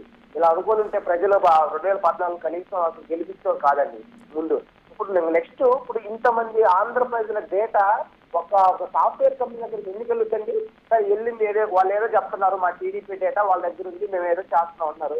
అది ఓకే, వాళ్ళు తెలంగాణలో ఉంది, ఆంధ్రప్రదేశ్ సంబంధించినటువంటి ఓట్లు ఒక క్రమ పద్ధతిలో ఓట్లని తొలగిస్తూ ఎవరైతే టీడీపీ ఆపోజిట్ ఉన్నారో వాళ్ళందరూ తొలగిస్తూ అది వాళ్ళు తెలంగాణ పోలీసులు వాళ్ళ దగ్గర వాళ్ళు పట్టుకుంటే ఆంధ్ర పోలీసులు తీసుకెళ్లేసి వాళ్ళు విడిపించుకోవడం వాళ్ళు ట్రై చేయడం ఏంటండి? ఇది మళ్ళీ ఇప్పుడు ఏం చేస్తున్నారంటే అప్పుడు ఓటు కేసులు ఎవరైతే దొరికిపోతే తెలంగాణ పోలీసులు పట్టుకుంటే అప్పుడు ఆంధ్ర వర్సెస్ తెలంగాణ వర్సెస్ తెలంగాణ ముడిపెట్టారండి. రాష్ట్రానికి మధ్య సమస్యను ముడిపెట్టి ఆంధ్ర వల్ల రెచ్చగొట్టే విధంగా చేస్తున్నారు. ఇది పద్ధతి కాదండి. ఇంత సీనియర్ నాయకుడు అండి. అది వాళ్ళు పర్సనల్ టు ఉంటే దాని ఆంధ్రప్రదేశ్ 5 కోట్ల మందికి ముడిపెట్టి ఇది రాష్ట్రానికి వర్సెస్ రాష్ట్రం అని చెప్పేసి ఇంత ఘోరమైన రాజకీయం చేసి తప్పండి. అదే మాదిరిగా ఇప్పుడు ఆంధ్రప్రదేశ్ పట్టుకున్నారు, ఆంధ్రప్రదేశ్ లాగే ఏసీబీ ఉంది, ఇవన్నీ రెచ్చగొట్టి ఈ విధంగా చేయడం పద్ధతి కాదు కదండి. టీడీపీ నాయకులు అడుగుతున్నాను సార్ నేను. నేను దాని మీద సమాధానం ఖచ్చితంగా తీసుకునే ప్రయత్నం చేస్తాను. మరొక కాలర్ వైజాగ్ నుంచి శివ గారు. Good morning sir. Good morning అండి, చెప్పండి మీ అభిప్రాయం. ఏం లేదండి, ఇప్పుడు ఆయన టీడీపీ మన శ్రీనివాస్ గారు చెప్తా ఉన్నారు కదా, ఓన్లీ కార్యకర్తల తాలూకా డేటాబేస్ మాత్రమే అక్కడ పంపించారు. వాళ్ళకి ఏదో అంటే గవర్నమెంట్ వైపు నుండి వాళ్ళకి టీడీపీ పార్టీకి సంబంధించి ఏ పార్టీకి వాళ్ళ పార్టీలకి కార్యకర్తలు సరిగా చూసుకోవట్లేదు, మా పార్టీ మేము చూసుకోవడానికి మేము ఆ డేటాని వాళ్ళకి ఇచ్చామని చెప్తా ఉన్నారు కదా, అదేనా కూడా వ్యాలిడేనా? అంటే కార్యకర్తల డేటానైనా ఇవ్వచ్చా? కార్యకర్తల ముందు ఫస్ట్ సిటిజన్స్ అవుతారు కదండి, అంటే వాళ్ళ ఇంటర్నల్ మరి అది ఎట్లా సమర్థించుకుంటారు? Right, okay. ఈ ప్రశ్న ఉంటుంది అయితే ఇక్కడ అంటే శ్రీనివాస్ గారు అంటే అతను అడుగుతున్నదైనా ఎవరైనా అడుగుతున్న ప్రశ్న చాలా క్లియర్గా ఉంది. ఒకటి, డేటా చౌర్యానికి సంబంధించి ఒక కేసు నడుస్తుంటే దాన్ని తెలుగు రాష్ట్ర ప్రజలకు ఎందుకు ముడిపెడుతున్నారు? మీరు రాష్ట్రాల మధ్య సమస్యగా ఎందుకు చూపించే ప్రయత్నం చేస్తున్నారు? నిజంగానే ఒకవేళ ఇవాళ మరొక ఇంపార్టెంట్ క్వశ్చన్ కూడా రైజ్ అయింది, ఇది కేవలం ఆంధ్రప్రదేశ్ రాష్ట్రానికి సంబంధించిన డేటా మాత్రమే ఇప్పుడు ఐటీ గ్రిడ్ దగ్గర ఉందా, తెలంగాణకు సంబంధించిన డేటా కూడా ఉందా అన్న తీరులో కూడా దర్యాప్తు జరగబోతుంది. ఇలాంటి సందర్భంలో మీరు 2 రాష్ట్రాల ప్రజల మధ్యలో ఉన్న ఇష్యూ గానో లేకపోతే గతంలో ఓటుకు నోటు కేసు సమయంలో కూడా చంద్రబాబు నాయుడు గారు చేసిన కమెంట్స్ని ఇప్పుడు సామాన్యులు కూడా గుర్తు చేసే పరిస్థితి, నాకు ఏసీబీ ఉంది, నాకు పోలీసులు ఉన్నాయి, అది చూపించే ప్రయత్నం చేస్తున్నారా? ఉమ్మడి రాజధాని అన్నదాన్ని కేవలం ఇలాంటి కేసు వచ్చిన సందర్భంలో మాత్రమే గుర్తు చేసుకుంటున్నారా అన్నది మరొక కీలకమైన ప్రశ్న. చెప్పండి ఎలా సార్? ఇప్పుడు దీంట్లో కావాలని రాజకీయం చేయాల్సిన పని లేదు. ఏమన్నా కేసు ఉంటే దాన్ని విచారణ చేస్తే తప్పలేదు. అయితే ఆ కేసు విచారణ కూడా రాజకీయ ఒత్తిడితో జరుగుతుందని స్పష్టంగా ఉంది. దాని మీద ఆరోపణ తప్పితే ఇప్పుడు ఆంధ్రప్రదేశ్ గవర్నమెంట్ జీవోలు ఇచ్చారని ఇందా బ్రదర్ చెప్పారు, దాంట్లో సీక్రెట్ ఏం లేదు. జీవో అంటే గవర్నమెంట్ ఆర్డర్ అనమాట. వాళ్ళు కండిషన్స్ పెట్టుకుని ఈ కండిషన్స్లో ఈ రకంగా వర్క్ చేయాలని చెప్పారు. దాంట్లో ఎక్కడగా వితౌట్ గవర్నమెంట్ ఆర్డర్ వాళ్ళు సీక్రెట్స్ ఏదో ఇది చేస్తే చోరీ కింద వస్తుంది. అఫిషియల్గా జరిగిన చోరీ కాదు. అయితే ఏంటంటే ఇక్కడ తెలంగాణ గవర్నమెంట్ ఆ డేటాను తీసుకుని వైసీపీకి ఇవ్వడానికి చేస్తుంది అనేది ప్రధానమైనటువంటి ఇష్యూ. అదే పార్టీకి సంబంధించినటువంటి డేటా మేమే ఇస్తే పార్టీకి సంబంధించిన డేటా మేమే అలాంటి ఆరోపణలు వచ్చిన వెంటనే నిజంగానే ప్రభుత్వము అంటే ఒక బాధ్యత తీసుకునేలాగైతే వెంటనే బ్లూ ఫ్రాగ్ సంస్థ మీద కానివ్వండి లేకపోతే దానికి సంబంధించిన అంటే మీకు చిన్న ఎగ్జాంపుల్ చెప్తాను. ఈ ఆరోపణ వచ్చిన వెంటనే నిన్న టీడీపీ పార్టీకి సంబంధించిన వెబ్సైట్లో నుంచి కొత్తగా ఎవరు ఎన్రోల్ చేసుకోకుండా దాన్ని ఆప్షన్ డిసేబుల్ చేశారు. అలా బ్లూఫాక్ సంస్థకు సంబంధించిన డేటా ట్రాన్స్ఫర్ అవ్వకుండా దాన్ని ఆపి వెంటనే ఏదైనా విచారణ చేపట్టారా? అలాంటి ఏమైనా ప్రయత్నం జరుగుతుందంటే లేదు. ఎందుకు అలాంటి అంటే చంద్రబాబు నాయుడు గారి గురించి అందరూ మాట్లాడుతుంది, మంచి అడ్మినిస్ట్రేటర్గా కానివ్వండి ఇలాంటి ఏమైనా తప్పులు జరిగితే వెంటనే రెస్పాండ్ అవుతారు. కానీ ఇవాళ బ్లూ ఫ్రాగ్ సంస్థకు సంబంధించిన ఆరోపణలకు డిస్కషన్ చేయకుండా ఇక్కడ తెలంగాణ పోలీసుల మీద అంటే అది కానీ లీగల్ గానే జరిగింది, గవర్నమెంట్ ఆర్డర్స్ ఇచ్చారని ప్రజలకు ఇచ్చారా? No, collection గురించి కాదు, data transfer అది గురించి. ఎక్కడా కూడా Blue frog చోరీ గురించి. కానీ దొంగతనం జరిగింది. ఇక్కడ ఏంటంటే విచారణ పేరుతో ఇక్కడ పోలీసు తీసుకుని వాళ్ళకి రాజకీయంగా ఎవరైతే ఇది ఉన్న మద్దతుగా ఉన్నారో వాళ్ళకి ఇవ్వడం కోసం అయితే కదా ఇష్యూ ఇప్పుడు అంత మించి ఏముంది? నాగార్జున యాదవ్ గారు. ఒకటండి, ఇక్కడ జరిగిన దాడి బ్లూ ఫ్రాగ్ మీద కాదు. అయితే అక్కడ ఇష్యూ ఏం చేశారు? Blue frog తొలగింపులో కూడా ఒకే వ్యక్తి ఒక 100-200 ఓట్లు తొలగించేటువంటి పరిస్థితి. ఆ ఓట్లు కూడా కేవలం ఎన్నికల్లో ఎవరైతే ఏజెంట్లుగా ఉంటారో, ఎవరైతే ఇంపార్టెంట్ రోల్ ప్లే చేస్తున్నారో టీడీపీలో, అక్కడ ఏదైతే బలమైనటువంటి కాన్స్టిట్యూన్సీస్ ఉన్నాయో అక్కడ 10,000 ఓట్లు అంటే తీయడానికి ఒక కుట్ర జరిగింది. రాజకీయ ఆరోపణల నేపథ్యంలో మళ్ళీ మనం ఎన్నికల కమిషన్ కూడా ఇక్కడ చేశారనేది. కాదండి. రాజకీయ ఆరోపణల మీ నేపథ్యంలో ఓట్లు ఎన్నికల కమిషన్ మీ తప్పబడుతుంది. ఓట్లు డిలీట్ అయ్యి ఉంటే, మీ ఓట్లు ఎవరన్నా ట్యాంపరింగ్ చేసి ఉంటే, మీ ఓట్లు మ్యానిపులేట్ చేసి ఉంటే, ఐటీ గ్రిడ్ పైన దాడి చేసినటువంటి గంటలోపే ఎందుకు తెలిసింది మీకు? అంతకుముందు ఎన్నికల కమిషనర్ కానీ, స్టేట్ ఎన్నికల కమిషనర్ కానీ, సెంట్రల్ ఎన్నికల కమిషనర్ కానీ మీరు ఏదైనా కంప్లైంట్ ఒక్కటన్నా చెప్పారా? మేము 4-5 సార్లు చేసాం. మరొకటి స్పష్టంగా ఇది ఇన్ఫర్మేషన్ టెక్నాలజీ యాక్ట్ అండి. ఈ యాక్ట్ని బేస్ చేసుకొని, ఇందులో 67 సెక్షన్ని బేస్ చేసుకొని మీరు ఎంతోమంది వైఎస్ఆర్ కాంగ్రెస్ పార్టీకి సంబంధించినటువంటి సోషల్ మీడియా వాలంటీర్లని ఈరోజు కూడా గుంటూరు పోలీస్ స్టేషన్లో 10 మందిని అరెస్ట్ చేసి ఈరోజు కూడా ఉంచారు. పూర్ణసాగర్ దోవారి అనే వ్యక్తిని ఎలాంటి కారణం లేకుండా మొన్న కూడా అరెస్ట్ చేశారు. మీకు ఇన్ఫర్మేషన్ యాక్ట్ 66 గుర్తొచ్చిండుంటే, మీకు అది గుర్తుండుంటే 72 ప్రకారం ప్రభుత్వం దగ్గర నుంచి డేటా చోరీ చేస్తే, ప్రభుత్వానికి సంబంధించిన డేటా ప్రభుత్వ అధినేతే తీసుకొని వెళ్తే వారి పైన కేసు పెట్టి 3 సంవత్సరాల జైలు శిక్ష వేయాలనేది ఎందుకు గుర్తు రాలేదు? ఈ రోజు కూడా బ్లూ ఫ్రాగ్ సంస్థ ఐటీ గ్రిడ్ సంస్థకు ఎలాంటి డేటా ట్రాన్స్ఫర్ చేయలేదని చంద్రబాబు నాయుడు గారు ఎన్నికల్లో హైకోర్టులో అఫిడవిట్ వేయగలరా? మీరు స్పష్టంగా చెప్పండి, ఎలా ట్రాన్స్ఫర్ జరిగింది అనేది చెప్పండి. మీరు తెలుగుదేశం డేటా, ఆ డేటా, ఈ డేటాని ఎందుకు అంటారు? ఒకవేళ మేము మరొకటి మీరు చెప్తున్నారా స్పష్టంగా, వైఎస్ఆర్ కాంగ్రెస్ పార్టీ ప్రతిపక్షంలో ఉంది, మేము తెలుగుదేశం పార్టీకి సంబంధించినటువంటి ఎన్నికల జాబితాలో మేము మార్పులు చేర్పులు చేశామని చెప్పడం నిజంగా శోచనీయం. ఈరోజు స్పష్టంగా అడుగుతున్నాం, మీకు పోలీసుల మీద నమ్మకం లేదు అని చెప్తున్నారు. ఓకే, మీరు సిబిఐ ఎంక్వైరీ చేయండి, తప్పు మాదే అనుకుంటే. వైఎస్ఆర్ కాంగ్రెస్ పార్టీనే తప్పు చేస్తే, వైఎస్ఆర్ కాంగ్రెస్ పార్టీ ఐటీ గ్రిడ్కి ఇస్తే, వైఎస్ఆర్ కాంగ్రెస్ పార్టీనే జీవోలు ప్రాసెస్ చేసి బ్లూ ఫ్రాగ్ కంపెనీకి కాంట్రాక్ట్ ఇచ్చుంటే, వైఎస్ఆర్ కాంగ్రెస్ పార్టీనే సేవామిత్ర యాప్ చేసి ఉంటే చేయండి, మీరు సిబిఐ ఎంక్వైరీ చేయండి, వాస్తవాలు వెలుగులోకి వస్తాయి. తెలుగుదేశం పార్టీ వైఎస్ఆర్ పార్టీ అని చెప్పలేదు మేము. మరి అసలు ఎందుకు మీరు ఎందుకు దాంట్లో వైఎస్ఆర్ కాంగ్రెస్ పార్టీ రాజకీయం ఫామ్ 7 చేయడానికి సిబిఐ ఎంక్వైరీ అంటే సిబిఐ ఇవ్వాలా? 3 సార్లు డైరెక్టర్ డైరెక్టర్స్ కూడా శిక్ష చేశారు, 1 లక్ష రూపాయలు కట్టించారు. అంటే ఇప్పుడు సిబిఐ ఇప్పుడు వెళ్తా ఉంది కాబట్టి మా సిబిఐ జగన్మోహన్ రెడ్డి గారి కేసులు సిబిఐ మీతో ఉందా? జగన్మోహన్ రెడ్డి గారి పైన కేసులు పెట్టినప్పుడు సిబిఐ తెలుగుదేశం పార్టీతో ఉందా? మరి అదే సిబిఐ ఈడీ దుర్వినియోగం చేసింది, అధికార దుర్వినియోగం చేసిందంటే జగన్మోహన్ రెడ్డి గారి పైన కూడా అక్రమ కేసులు పెట్టిందని ఒప్పుకున్నట్టేనా? సిబిఐ జగన్మోహన్ రెడ్డి గారి పైన పెట్టిన కేసులు అక్రమ కేసులే అని తెలుగుదేశం పార్టీ వచ్చిన తర్వాత సిబిఐ టోటల్ గా స్పాయిల్ చేశారు. 2018 మార్చి సిబిఐ ఎంక్వైరీని మీరు కూడా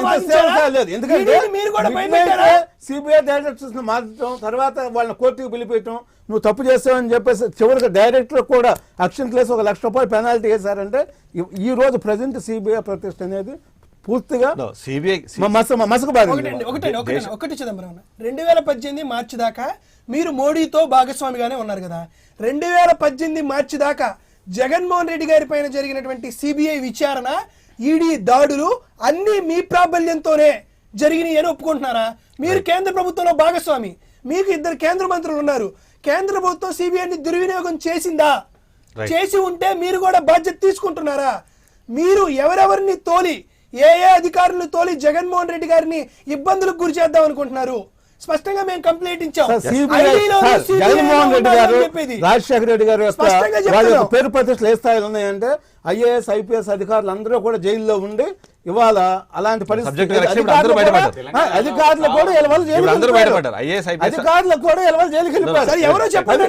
ఐఏఎస్ అధికారులు అందరూ ఇవాళ బయటపడ్డారు. అంటే మీరు చెప్పాలనుకుంటున్నారు తెలంగాణలో ఒక ప్రావర్బ్ ఉంది, దున్నేటప్పుడు దూళ్ళల్లో మేసేటప్పుడు ఎద్దుల్లా అని.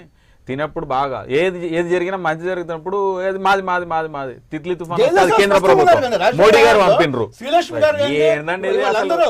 ఏది రాజకీయం చేస్తున్నారు? రాజకీయం చేస్తున్నారా? వాతావరణ శాఖలో పనిచేస్తున్నారా? జగన్మోహన్ రెడ్డి గారితో జైలుకి వెళ్ళి వస్తున్నారు అందరూ. డేటా చోరీ జరిగిందని కానీ నిరూపితం అయితే, మీరు ప్రభుత్వాన్ని డేటా చోరీ ఉందనంటే మీ ప్రణాళికా సంఘ చైర్మన్, మీకు సంబంధించినటువంటి ఐటీ జనరల్ సెక్రటరీలు, మీకు సంబంధించినటువంటి ఐటీ శాఖ మంత్రి నారా లోకేష్ దాకా మీ పరివారం అంతా 3 ఏళ్ల పాటు మీరు లెక్కలు కారాగారంలో లెక్కలు పెట్టుకోవాల్సిందే, అన్ని బయటపడతాయి. మీరు స్పష్టంగా చెప్పండి, డేటా చోరీ జరగలేదు అన్నది. అయింది. Right. డేటా చోరీ జరగలేదంటే తెలంగాణ ట్రాన్స్మిట్ అయింది. అది అంటే ఇక్కడ తెలిసిపోయింది కదా. అంటే తెలుగుదేశం మీకు అవసరం ఉంది, ఎందుకంటే మీకు పార్టీ నెట్వర్క్ లేదు కాబట్టి కేవలం సోషల్ మీడియాని తెలుగుదేశం పార్టీకి వ్యతిరేకంగానే ఉపయోగించుకుని తప్పితే మీ పార్టీ డెవలప్మెంట్ అనే యాక్టివిటీ మీకు లేదు. కేవలం తెలుగుదేశం పార్టీకి ఉన్నటువంటి డేటా చోరీ చేసి సరే, దాంట్లో ఇక్కడ ఏమంటే ఇది కాదండి, తెలుగుదేశం పార్టీ కూడా కాదండి, ఇలాంటి చోరీ కూడా ఒక్క నిమిషం. దీనికి ఈసారి ఏం చెప్పిండంటే హైకోర్టులో కేసు వేసినామని, అక్కడ తెలంగాణ ప్రభుత్వం తరఫున వాదించిన హైకోర్టులో అడ్వకేట్కి అవగాహన లోపం, ఆడికి తెలియక చేయకపోయిండొచ్చు. ఎందుకు క్లారిటీగా చెప్తున్నా, ఇక్కడ మీ కరపత్రం ఈనాడు తెలుగుదేశం పార్టీ కరపత్రం నెంబర్ కాదండి. సరే, ఈయననే పెట్టింది. ఈయన పెడితే మీరు తీసుకున్నారు.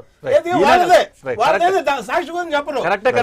రామారావు పెడితే చంద్రబాబు నాయుడు గుంజేసుకున్నారు. అది వేరే విషయం. క్లారిటీగా బరాబర్ టీఆర్ఎస్ పార్టీ విశ్లేషణకు వచ్చారు. ఫౌండర్ మీరు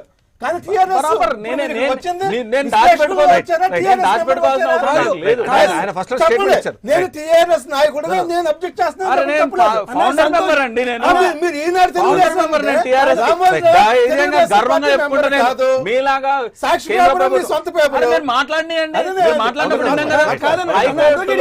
హైకోర్టులో తెలంగాణ తరఫున న్యాయవాది అని చెప్పిండు, మా పరిధిలో మా దగ్గర లేరని చెప్పి ఈనాడు పేపర్లోనే ఉంది. ఇంతకంటే ముందు పక్కనే ఉంది. గుంటూరులో మిస్సింగ్ కేసు రిజిస్టర్ అయినప్పుడు, గుంటూరులో మిస్సింగ్ కేసు రిజిస్టర్ అయితే హైదరాబాద్ హైకోర్టులో కేసు ఎట్లేస్తారని అక్కడ ఉన్న ప్రభుత్వ న్యాయవాది అడగాలి. అది అడగలేదు. ఆయనకు అవగాహన లోపం, ఆయన ఉండొచ్చు, తెలియకపోవచ్చు, అంతే తప్ప వేరే ఉద్దేశం ఏం లేదు. ఇది క్లియర్ గా చెప్తే ఈ కేసు ఇన్ఫ్రాక్షన్స్ ఇక్కడ ఏనికనే లేదు.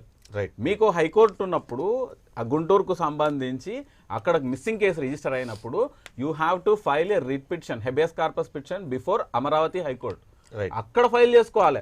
ఇక్కడ వచ్చి హెబియస్ కార్పస్ వేయడం, అక్కడ మిస్ అయిందని చెప్పి పోలీసులు వచ్చిన తర్వాత వినయ స్వామి నేను చెప్తున్నా,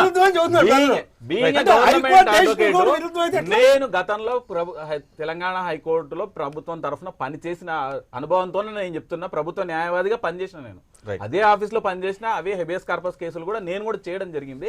అక్కడ ఉన్న న్యాయవాదికి, ఇప్పుడు ప్రభుత్వ న్యాయవాదికి అవగాహన లేదు. ఎందుకు లేదు అంటే ఇన్ఫర్మేషన్ లేదు ఆయనకు. మిస్సింగ్ కేసు రిజిస్టర్ అయినట్టు గుంటూరులో క్లియర్ గా ఉంది, అదే పేపర్లో పక్కనే ఉంది. 10వ పేజీ, ఈనాడు 10వ పేజీలోనే గుంటూరులో భాస్కర్ మిస్ అయ్యిండని వాళ్ళ తండ్రి గారు స్పష్టంగా చెప్పిండ్రు. స్పష్టంగా చెప్పినప్పుడు ఇక్కడ హెబియస్ కార్పస్ పిటిషన్ ఎట్లేస్తారు? మరి తెలంగాణ తరఫున అపియర్ అయిన అడ్వకేట్ ఈ విషయం చెప్పాలి. చెప్పి ఇది ఇన్ఫ్రాక్షన్స్ ఇక్కడ తీసుకోవడానికి లేదు, సోమవారం నాడు కనీసం అదన్నా చెప్తారని ఆశిద్దాం. ఎందుకంటే ఇది 2 రాష్ట్రాల మధ్య యుద్ధంగా, 2 హైకోర్టుల మధ్య యుద్ధంగా, 2 పార్టీల మధ్య యుద్ధంగా క్రియేట్ చేసి దీన్ని ప్రజల మీద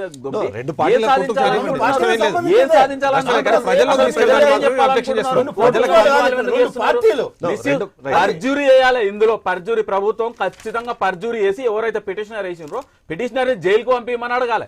ఇట్లాంటివన్నీ కూడా వేయకుండా తప్పుడు పిటిషన్లు ఫైల్ చేసి కోర్టు ముందు ఎందుకండి కోర్టు టైం వేస్ట్ చేస్తారు? శ్రీనివాస్ గారు, ఇక్కడ చాలా కీలకమైన మరొక ప్రశ్న. అంటే మీరు ఏదైతే చెప్తున్నారో ఆంధ్రప్రదేశ్ రాష్ట్రానికి సంబంధించిన పోలీసులు కరెక్ట్గా పనిచేస్తున్నారు అనుకుంటే, గత కొంతకాలంగా మనం చూస్తున్నాం ఏవైతే సర్వేల పేరుతో జనాల దగ్గరకు వెళ్ళి ఎవరైతే డేటా కలెక్ట్ చేస్తున్నారో వాళ్ళు ఓట్లు డిలీట్ చేస్తున్నారు అన్నది చాలా మంది ప్రజలు అక్కడ లోకల్ కేసులు పెట్టింది గవర్నమెంట్. ఏం కేసులు పెట్టారు నేను చెప్తాను. ఏం కేసులు పెట్టారు నేను చెప్తాను. ఎవరైతే తీసుకెళ్లి అక్కడ ల్యాప్టాప్లు అప్పచెప్పడమో లేకపోతే ట్యాబ్లు అప్పచెప్పి ఎవరైతే కేసులు పెట్టారో వాళ్ళ మీద అవే ల్యాప్టాప్లు అవే ట్యాబ్లు చోరీ చేశారు అనే కేసులు పెట్టి వాళ్ళని లోపలికి వేస్తారు. ఇవాళ మనం చూస్తాం చిత్తూరు జిల్లాలో అయితే దాదాపుగా చిన్నపాటి రణరంగమే జరిగింది. నాగార్జున యాదవ్ చెప్పాలి, చెవిరెడ్డి భాస్కర్ రెడ్డికి సంబంధించిన అభిమానులు అక్కడ కార్యకర్తలు అక్కడికి వెళ్ళి కేసులు పెడితే ఇవి ల్యాప్టాప్లో అవన్నీ తీసుకెళ్లి పోలీస్ స్టేషన్లో అప్పచెప్పి కేసులు పెడితే వాటిని దొంగతనం చేశారని చెప్పి వాళ్ళందరికీ ఇవాళ ఎక్కడున్నారో తెలియకుండా ఇవాళ వాళ్ళు రోడ్లు పట్టుకుని తిరుగుతున్న పరిస్థితి కనిపిస్తుంది. ఇలాంటి సిచ్యువేషన్ ఎందుకు? నిజంగానే అక్కడ మీది తప్పు లేదు అనుకున్నప్పుడు కేసు చేసినప్పుడు దాని కేసుని అదే విధంగా ఎందుకు చూడట్లేదు? కేవలం డేటాకు సంబంధించిన ఇన్ఫర్మేషన్ కలెక్ట్ చేస్తున్నారన్న విషయం పైన కేసులు పెడితే దొంగతనం కేసులు ఎందుకు వస్తున్నాయి? అవన్నీ కూడా సమాధానం చెప్పాలి సార్. ఇప్పుడు ఎక్కడైతే కంప్లైంట్, ఇప్పుడు తెలంగాణ పోలీసులు కంప్లైంట్ చేశారు, వైఎస్ఆర్ పార్టీ వాళ్ళు కంప్లైంట్ చేస్తే వాళ్ళని అరెస్ట్ చేయడం జరిగింది.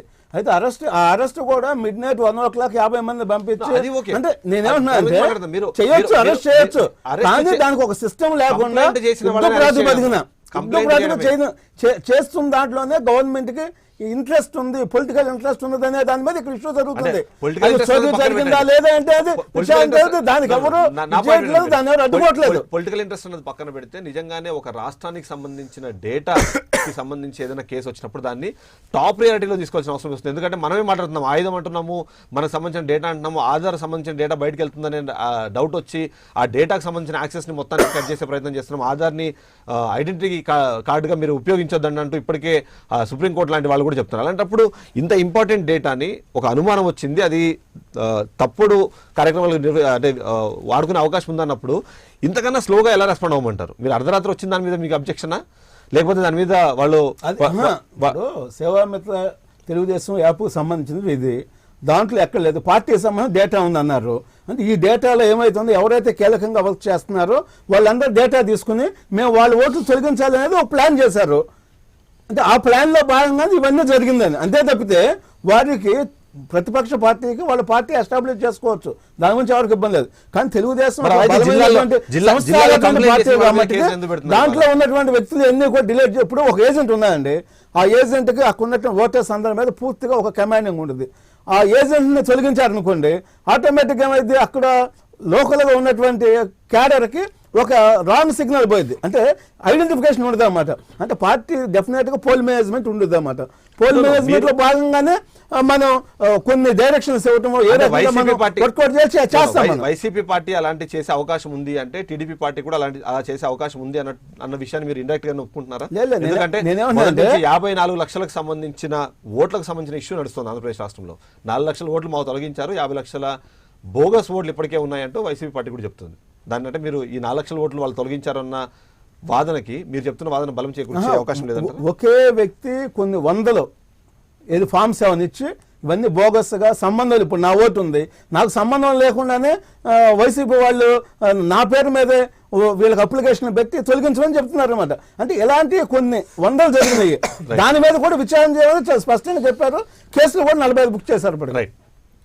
ఒకటండి వీళ్ళు చెప్తుంది, 45 కేసులు బుక్ చేసింది తెలుగుదేశం పార్టీ కంప్లైంట్ ఇస్తే కాదు, వైఎస్ఆర్ కాంగ్రెస్ పార్టీ కంప్లైంట్ ఇస్తే ఎన్నికల కమిషన్ బుక్ చేసింది, అదే తెలుగుదేశం ప్రభుత్వం బుక్ చేసినట్లు చెప్తున్నారు.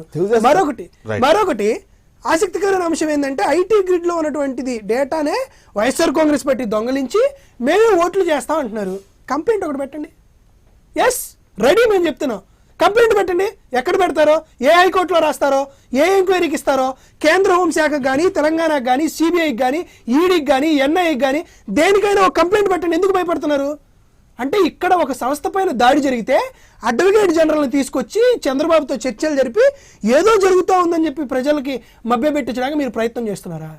మీరు ఆంధ్రప్రదేశ్ రాష్ట్రంలో ఉన్నటువంటి ప్రతి నియోజకవర్గంలో ట్యాబుల్ని పట్టుకొని వచ్చింది ఎవరు? తెలుగుదేశం పార్టీ కార్యకర్తలు, అవునా కాదా?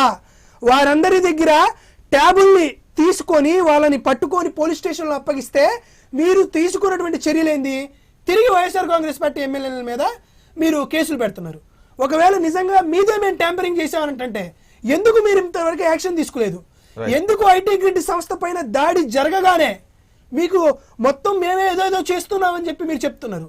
స్పష్టంగా మేము అడుగుతున్నది ఏంటంటే సేవామిత్ర యాప్లో ఐటీ గ్రిడ్ అనే సంస్థకు మీరు ఎన్నికల కమిషనర్ నుంచి ఒరిజినల్ డేటాని, ఓటర్ల జాబితాని ఇచ్చారా, ఇవ్వలేదా?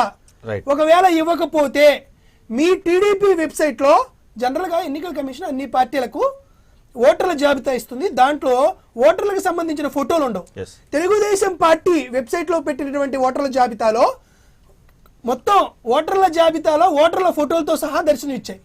ఈ ఓటర్ల జాబితా ఒరిజినల్ డేటా మీరు సేవామిత్ర యాప్లో ఉందా లేదా, దానికి ప్రభుత్వ లబ్ధిదారులైనటువంటి వారి వ్యక్తులు ఇచ్చారా ఇవ్వలేదా, రెండింటిని అనుసంధానం చేసి మీరు సర్వే జరిపారా లేదా.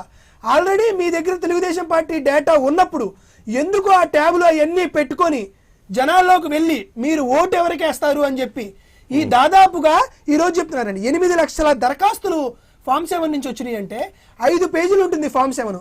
5 పేజీలు ఉన్న ఫామ్ 7 దానికి ఒక 3 సపోర్టింగ్ డాక్యుమెంట్స్ పెట్టాలి. ఇదంతా చేయాలంటే చదువుకున్న వాళ్ళం మాకే ఒక 2 గంటలు 3 గంటలు పడుతుంది. ఒక సామాన్య మధ్య తరగతి కుటుంబంకి సంబంధించిన రైతో లేకపోతే దళితులో బీసీలో ఒక 3 గంటల పాటు ఒక హైలీ ఎడ్యుకేషన్ పనిచేసి 8 లక్షల మందిని డేటా పెట్టారా, ఎవరు పెట్టారు? వైఎస్ఆర్ కాంగ్రెస్ పెడితే మా చర్యలు తీసుకోండి. మీరు పెడితే మీరు చర్యలు తీసుకోగలరా చెప్పండి. ఇన్నాళ్ళ పాటు ఎందుకు చేసుకోలేకపోయారు? ఎందుకు వచ్చింది? సోదరుడు నాగార్జున మాటలు విన్న తర్వాత నాకు బాగా ఏమనిపిస్తుంది అంటే ఇద్దరు కలిసి గేమ్లు ఆడుతున్నట్టు అనిపిస్తుంది నాకు. ఇది మీరెందుకు సుప్రీంకోర్టుకి వెళ్ళరు? ఇంత ఇన్ఫర్మేషన్ మీతో పెట్టుకొని ఎలక్షన్ కమిషన్ ముందు మీరు పిటిషన్ ఎందుకు వేయరు? తెలుగుదేశం పార్టీని డిబార్ చేయమని వచ్చే ఎన్నికల్లో పోటీ చేయకుండా సుప్రీంకోర్టులో ఎందుకు మూవ్ చేయరు? దాని గురించి చెప్పండి. మీకు సమాచారం రాలేదేమో అండి. మేము హైకోర్టులో పిల్లేసాము, మా పార్టీకి సంబంధించిన వాళ్ళు చేశారు. హైకోర్టు కూడా ఒక తీర్పు ఇచ్చింది ఏంటంటే ఎన్నికల కమిషన్ ను ప్రతి వారం రోజులకు ఎన్నెన్ని ఓట్లు డిలీట్ అవుతున్నాయి, ఎన్నెన్ని వస్తున్నాయో అనేది సంబంధిత పిటిషనర్ కి చేయండి అని చెప్పింది. ఒకసారి enquiry first election commission of India ముందు మూవ్ చేసి సుప్రీంకోర్టు ముందు ఎందుకు పెట్టారు? తెలుగుదేశం పార్టీని 2019లో జరగబోయే 2019 నేను చెప్తున్నాను సార్, ఎన్నికల నుంచి డిబార్ చేయండి పోటీ చేయకుండా అని చెప్పి మీతో ఉన్న ఇన్ఫర్మేషన్ ని ఎన్నికల కమిషన్ ముందు పెట్టి చెవి పట్టి లాగి ఎందుకు నిలదీయరు? ఇన్ని మ్యానిపులేషన్స్ జరుగుతుంటే సుప్రీంకోర్టు దృష్టికి ఎందుకు తీసుకుపోరు? ఇది దేశ భద్రతకు సంబంధించిన విషయం. ఇక్కడ అసమర్థులు వచ్చి ప్రభుత్వం నడిపితే ఇక్కడ నష్టపోయేది దేశం, రాష్ట్రం కాదు, దేశం కూడా నష్టపోతుంది. అటువంటి పరిస్థితి సుప్రీంకోర్టులో ఏమన్నారు? వీళ్ళు అక్కడ దాకా ఎందుకు వెళ్ళరు అంటే వీళ్ళు చేసేది బోగస్ ప్రచారం కాబట్టి అది రాష్ట్ర పరిధిలో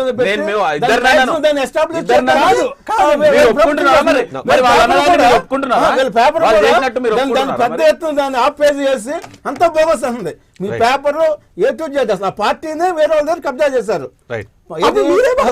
శివకుమార్ అని యువజన శ్రామిక రైతు కాంగ్రెస్ పార్టీ అండి. అది దాన్ని చివరికి యూత్ ని తీస్తారు, పాపం రైతులను తీస్తారు. యువజన శ్రామికులను తీస్తారు. తీసి దానికి వైఎస్ఆర్ అని పెట్టారు. అంటే ఎంత ఘోరం అంటే చివరికి వాళ్ళ పార్టీ పేరు కూడా చెప్పుకునే పరిస్థితి లేదు. అది కూడా కాంగ్రెస్ పార్టీ, యువజన శ్రామిక రైతు కాంగ్రెస్ పార్టీ. పూర్తిగా వాళ్ళ పార్టీ పేరు ఎప్పుడు జగన్మోహన్ రెడ్డి గారు కూడా చెప్పరు. అంటే కేవలం దాన్ని కూడా రాజశేఖర రెడ్డి గారి పేరు చెప్పి ఇంకోటి చెప్పి కాంగ్రెస్ పార్టీ పేరు చెప్పి ఓట్లు అడగాల్సింది తప్పితే మా పార్టీ కబ్జా చేశాము ఆయన కూడా కోట్లు వేశాడు. కోట్లు వేస్తే రేపు 13వ తారీఖు జగన్మోహన్ రెడ్డి గారిని దానికి ఆన్సర్ చేయమని చెప్పారు.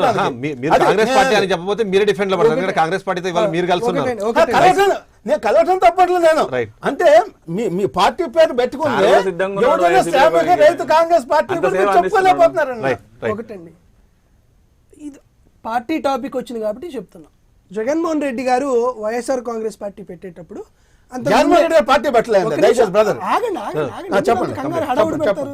మీరు మాట్లాడే లేకపోతే నేను సైలెంట్. చెప్పేటప్పుడు ఏం జరిగిందంటే వాస్తవంగా ఈ డిజిటల్ టెక్నాలజీ వచ్చిన తర్వాత వెబ్సైట్ డొమైన్లు ఇవన్నీ ముందు బుక్ చేసుకోవడం జరుగుతుంది. ఆ తర్వాత వాటిని కావాల్సిన వాళ్ళు తీసుకుంటారు. వైఎస్ఆర్ కాంగ్రెస్ పార్టీకి సంబంధించి జగన్మోహన్ రెడ్డి గారు నూతన పార్టీ పెట్టాలనుకున్నప్పుడు ఆల్రెడీ ఒక దాని మీద పేరుంది కాబట్టి వాళ్ళని అడిగి ఆ పేరు తీసుకున్నాం. వాస్తవంగా ఏ పార్టీ పెట్టాలన్నా వ్యవస్థాపక సభ్యులు మాత్రమే పెడతారు. వ్యవస్థాపక సభ్యులు పెట్టిన తర్వాత దాన్ని ఎంక్వైరీలు పెట్టి తీర్మానం చేసుకుంటారు. తెలుగుదేశం పార్టీ ఎన్టీఆర్ పెట్టినప్పుడు జై రమేష్ గారు, ఎన్టీఆర్, నాదెండ్ల మనోహర్ వీళ్ళందరూ కలిసి వ్యవస్థాపక సభ్యులై పెట్టి, నాదెండ్ల భాస్కర్ గారు వీళ్ళందరూ పెట్టి ఆ తర్వాత అధ్యక్షులను ఎన్నుకున్నారు. అలానే వైఎస్ఆర్ కాంగ్రెస్ పార్టీకి సంబంధించి ఆయన పెట్టింది కూడా ఒక వ్యవస్థాపక సభ్యుడు పెట్టారు. ఆ తర్వాత చాలాసార్లు జరిగినాయి. తీర్మానంగా జగన్మోహన్ రెడ్డి గారిని చేశారు. ఎన్నికల కమిషన్ జగన్మోహన్ రెడ్డి గారు అధ్యక్షులు గారు ఉన్నప్పుడే సీలింగ్ ఫ్యాన్ కేటాయించింది. ప్రతి ఎన్నికల్లో బీఫామ్ మీద జగన్మోహన్ రెడ్డి గారి సంతకం పెట్టారు. కాబట్టి దాంట్లో పెద్ద ఎంక్వైరీ ఏం లేదు. ప్రతిసారి చెప్పారు. ఆ పార్టీ గురించి మరొకటండి, మా పార్టీకి సంబంధించి అధ్యక్షులు ఎవరు, పార్టీ పెట్టింది ఎవరు అనేది తెలుగుదేశం పార్టీ పెట్టింది ఎవరు అనేది రిఫరెండంకి వెళ్దాం, రైట్ రిఫరెండంకి వెళ్దాం, ప్రజాభిప్రాయ సేకరణకి వెళ్దాం. అయ్యో గుర్తు కూడా ఉందండి, గుర్తు కేసు కూడా ఉంది. వైఎస్ఆర్ లక్ష్మీ కాంగ్రెస్ పార్వతి పార్టీకి సంబంధించి గారు చంద్రబాబు గారు సుప్రీంకోర్టు దాకా సైకిల్ గుర్తిచ్చిందా, చంద్రబాబు నాయుడు గారికి సైకిల్ గుర్తిచ్చిందా కూడా ఎన్నికల అఫిడవిట్కి వెళ్దాం. యనమల రామకృష్ణుడు గారు శాసనసభ స్పీకర్ గా ఉండి ఎన్టీ రామారావు గారికి జ్వరం వచ్చి ఏడ్చి శాసనసభలో గగ్గోలు పెట్టి అయ్యా నన్ను మాట్లాడించండి, నా పార్టీ లాక్కున్నారు, ముఖ్యమంత్రి లాక్కున్నారు, నా అకౌంట్ లో ఉన్నటువంటి 20-30 లక్షలు లాక్కున్నారు, మహానుభావుడా ఆయన అల్లుడు కాదు, నా పాలిట ఏర్పడిన పెట్టిన ఒక పెద్ద రాక్షసుడు అని చెప్తే ఈ రోజు మీరు మాట్లాడతారు. ఎన్టీ రామారావు గారికి వెన్నుపోటు పడిచి తెలుగుదేశం పార్టీ పేరుని, ఆస్తిని, గుర్తుని లాక్కుంది చంద్రబాబు నాయుడు గారు. పక్క వ్యక్తుల గురించి మాట్లాడతారు. ప్రజాప్రతినిధులు మొత్తం కూడా చంద్రబాబు నాయుడుకి సపోర్ట్ చేశారు. కేవలం లక్ష్మీ పార్వతి గారు అక్కడ ఒక ప్లాన్ చేసి అక్కడ వచ్చి ఏది రైటింగ్ అని చెప్పేసి, పుస్తకం రైటింగ్ అని చెప్పేసి ముఖ్యమంత్రి మీద కన్నేయటం వల్ల ఇదంతా జరిగింది.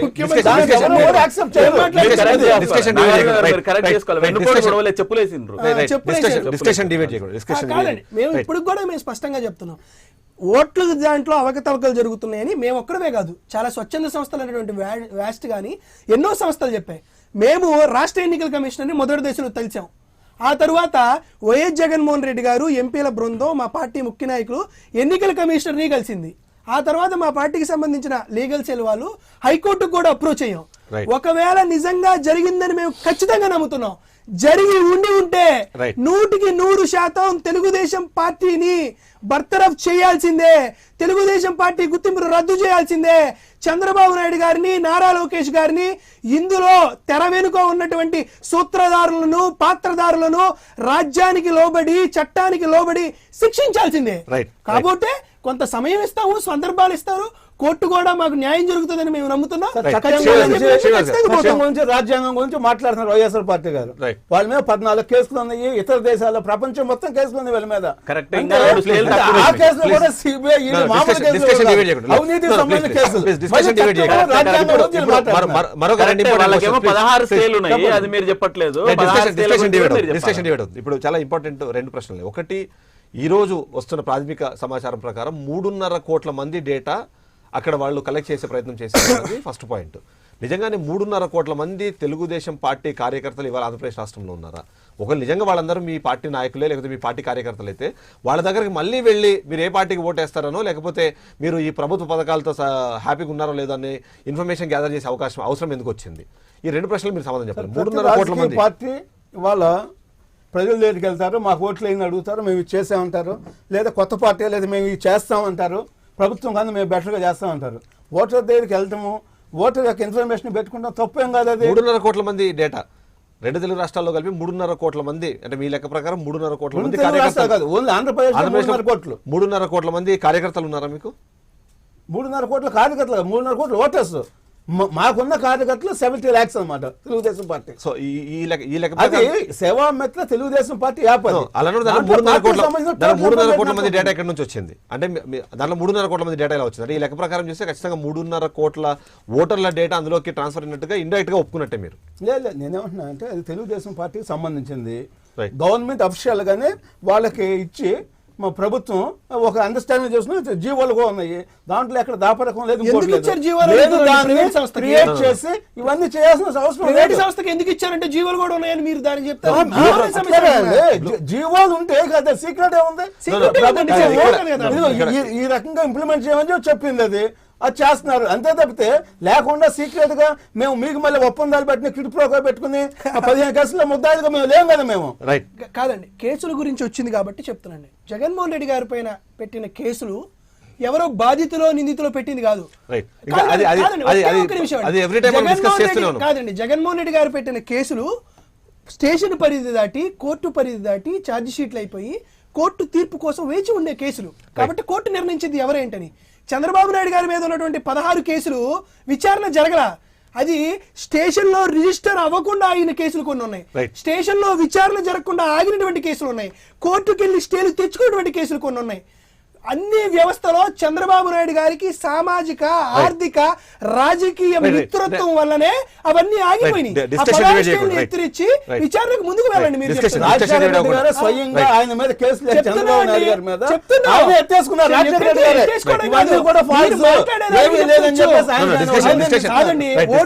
కేసులో మీరుంది మీరు కాదా? డిస్కషన్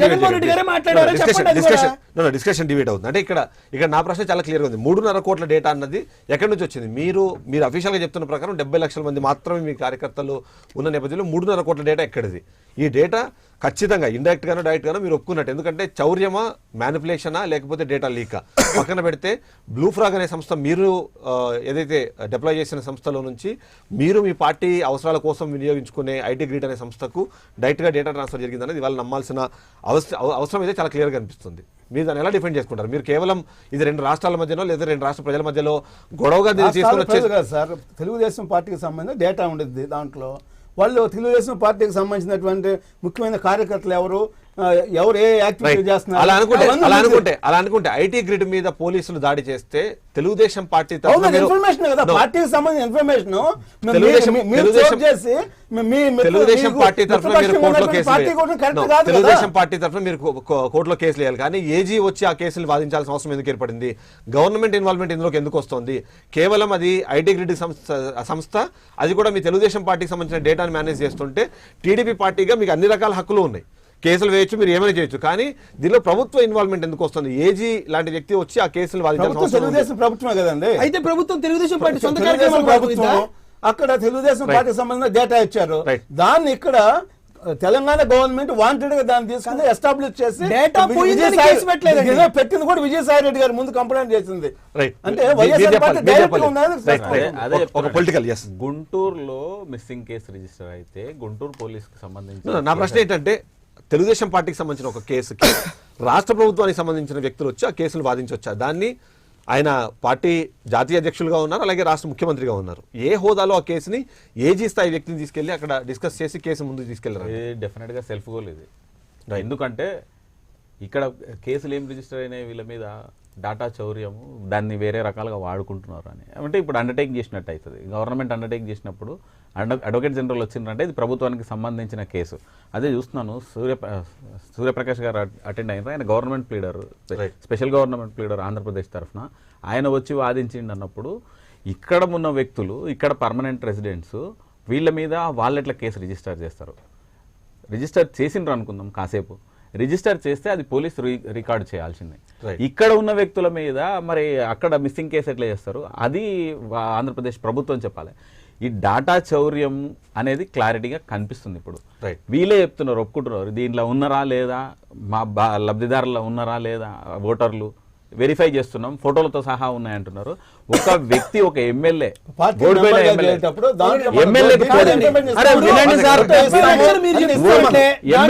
పోటీ చేసిన వ్యక్తులు, ఎన్నికల కమిషన్ ని ఇన్ఫర్మేషన్ అడిగితే ఈ రోజు వరకు రాలేదు. 3 నెలలు కంప్లీట్ అయినా కూడా ఎన్నికల కమిషన్ ఇవ్వట్లేదు. మరి బయట వ్యక్తులకు పార్టీకి పార్టీకి అనుబంధంగా పనిచేసే సంస్థలకు, పార్టీకి అనుబంధంగా పనిచేసే వ్యక్తులకు ఏ విధంగా ఎన్నికల కమిషన్ ఈ ఇన్ఫర్మేషన్ ని పాస్ చేస్తుంది? ప్రభుత్వం ఎట్లా వాళ్ళను హెల్ప్ చేస్తుంది? అడ్వకేట్ జనరల్ వచ్చి ఇక్కడ వాదించడం ఏంది? ఈ కోర్టులో ఆయన ఒక ప్రభుత్వానికి వాదించినప్పుడు ఇక్కడ వచ్చి ప్రభుత్వంలో వీళ్ళేమైనా వ్యక్తులా, ప్రభుత్వానికి సంబంధించిన వ్యక్తులే కానప్పుడు ఇది కూడా ఆలోచించాల్సిన విషయం, సీరియస్ గా తీసుకోవాల్సిన విషయం ఇది.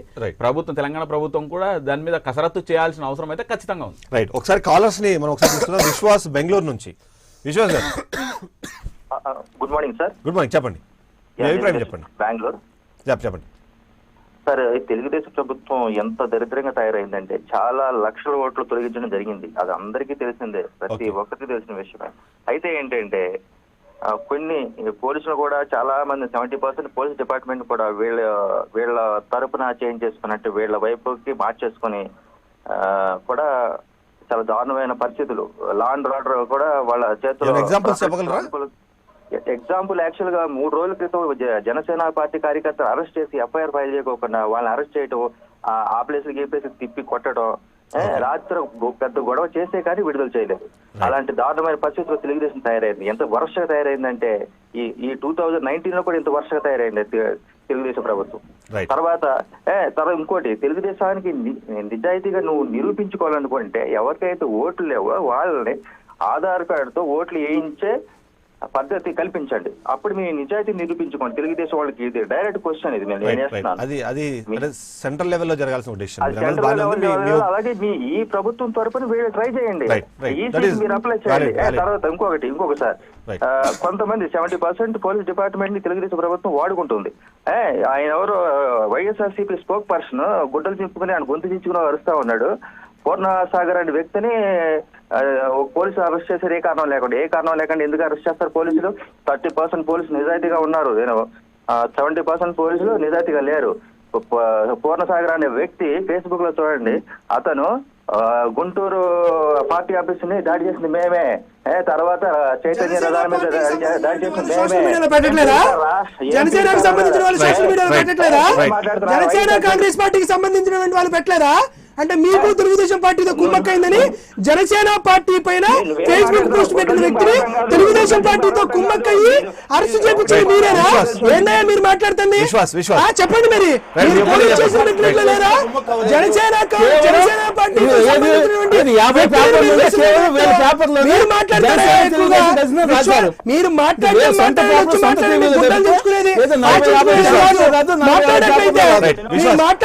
చెప్పండి, స్పష్టంగా చెప్పండి. ఏం మాట్లాడుతున్నారు సరిగ్గా?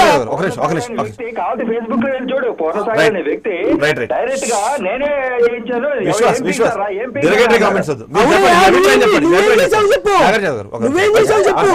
నువ్వు కావాలంటే చూసుకో, ఎవరైనా తప్పుగా పోస్టులు పెట్టి నోటీస్ ఇవ్వాలి. దాని మీద మీరు ఎంక్వైరీ చేస్తున్నా, మీ మీద ఒక ఆరోపణ వచ్చిందని, ఆరోపణ వచ్చిన తర్వాత వాళ్ళకి టైం ఇవ్వాలి, ఆ తర్వాత చూసుకుని వెళ్ళాలని చెప్తారు. జనసేన పైనటువంటి ఆరోపణలు చేశారు అని, జనసేన పైన ఆరోపణలు చేశారు అని తెలుగుదేశం పార్టీ అరెస్ట్ చేసిందా? ఇక్కడ అర్థమైపోతుంది. విశ్వాస వ్యక్తి చెప్తున్న దాంట్లో ఆరోపణ అర్థమవుతుంది. జనసేన పార్టీ పైన విమర్శలు చేశారు అని చెప్పి తెలుగుదేశం పార్టీకి చెప్తే తెలుగుదేశం పార్టీ వైఎస్ఆర్ కాంగ్రెస్ పార్టీ వాళ్ళు అరెస్ట్ చేయించింది. అంతే కదా మీరు మాట్లాడుతుంది? రౌడీ రాజ్యం అందరికీ తెలుసు. అవునవును, మీకు వస్తే ఏ రాజ్యాలు వచ్చిందో తెలిసింది. మీరు సరిగ్గా మాట్లాడండి, డేటా గురించి మాట్లాడండి. చించుకుంటున్నారు, పుంచుకుంటున్నారు అని మాట్లాడండి. పర్సనల్ కామెంట్స్ వద్దు. బట్టలు చించుకుంటారు అన్నది డెరగేటరీ కామెంట్ వద్దు, అలాంటిది వద్దు. మనం మీరు అభిప్రాయం చెప్పండి, మీ అభిప్రాయం సంబంధించిన ప్రశ్నలు అడుగుతాను. పూర్ణసాగర్ అనే వ్యక్తిని అరెస్ట్ చేయడానికి కారణం ఏంటంటే అతనేమో ఒకటే చెప్పాడు, మేమే దాడి చేశాము. ఏం అలాంటి ఆరోపణలు వచ్చుంటే పోలీస్ ఎంక్వైరీ జరగాలి కానీ ఐపీసీ సెక్షన్స్ పెట్టాలి కానీ సోషల్ మీడియా ఎంక్వైరీ ఎట్లా పెట్టారు? నేను పెడితే అరెస్ట్ చేస్తారా? నేను పెడితే అరెస్ట్ చేస్తారా? నేను పెడతాను అరెస్ట్ చేస్తాను.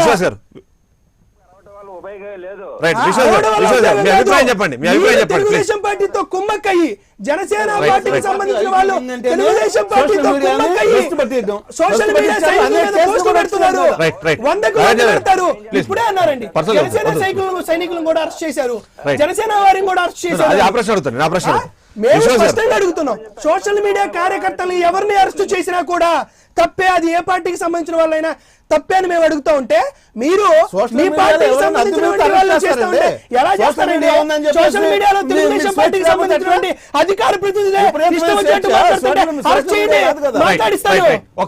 ఒకసారి డిస్కషన్ చేయడం. మరొక కాలర్ ఉదయ్ యుఎస్ నుంచి ఫోన్ లైన్లోకి వచ్చారు. ఉదయ్ గారు నమస్కారం అండి. మీ అభిప్రాయం చెప్పండి. ఇప్పుడు వినడం ఏంటంటే టీడీపీ గవర్నమెంట్ ఒక జియో ఇచ్చి డేటా అంతా వీళ్ళకి ఇచ్చింది అని అన్నారు. మనము ఒక ప్రైవేట్ ఫర్మ్ కి జియో ఇచ్చి డేటా ఇచ్చామంటే మాస్క్ చేసి ఇచ్చారా, ఆధార్ కార్డ్ నంబర్లతో ఇచ్చారా? అక్కడ మన గవర్నమెంట్ తాలూకా సెక్యూరిటీ ఏమైనా ఉందా? అబ్జర్వేటర్స్ ఏమైనా ఉన్నారా?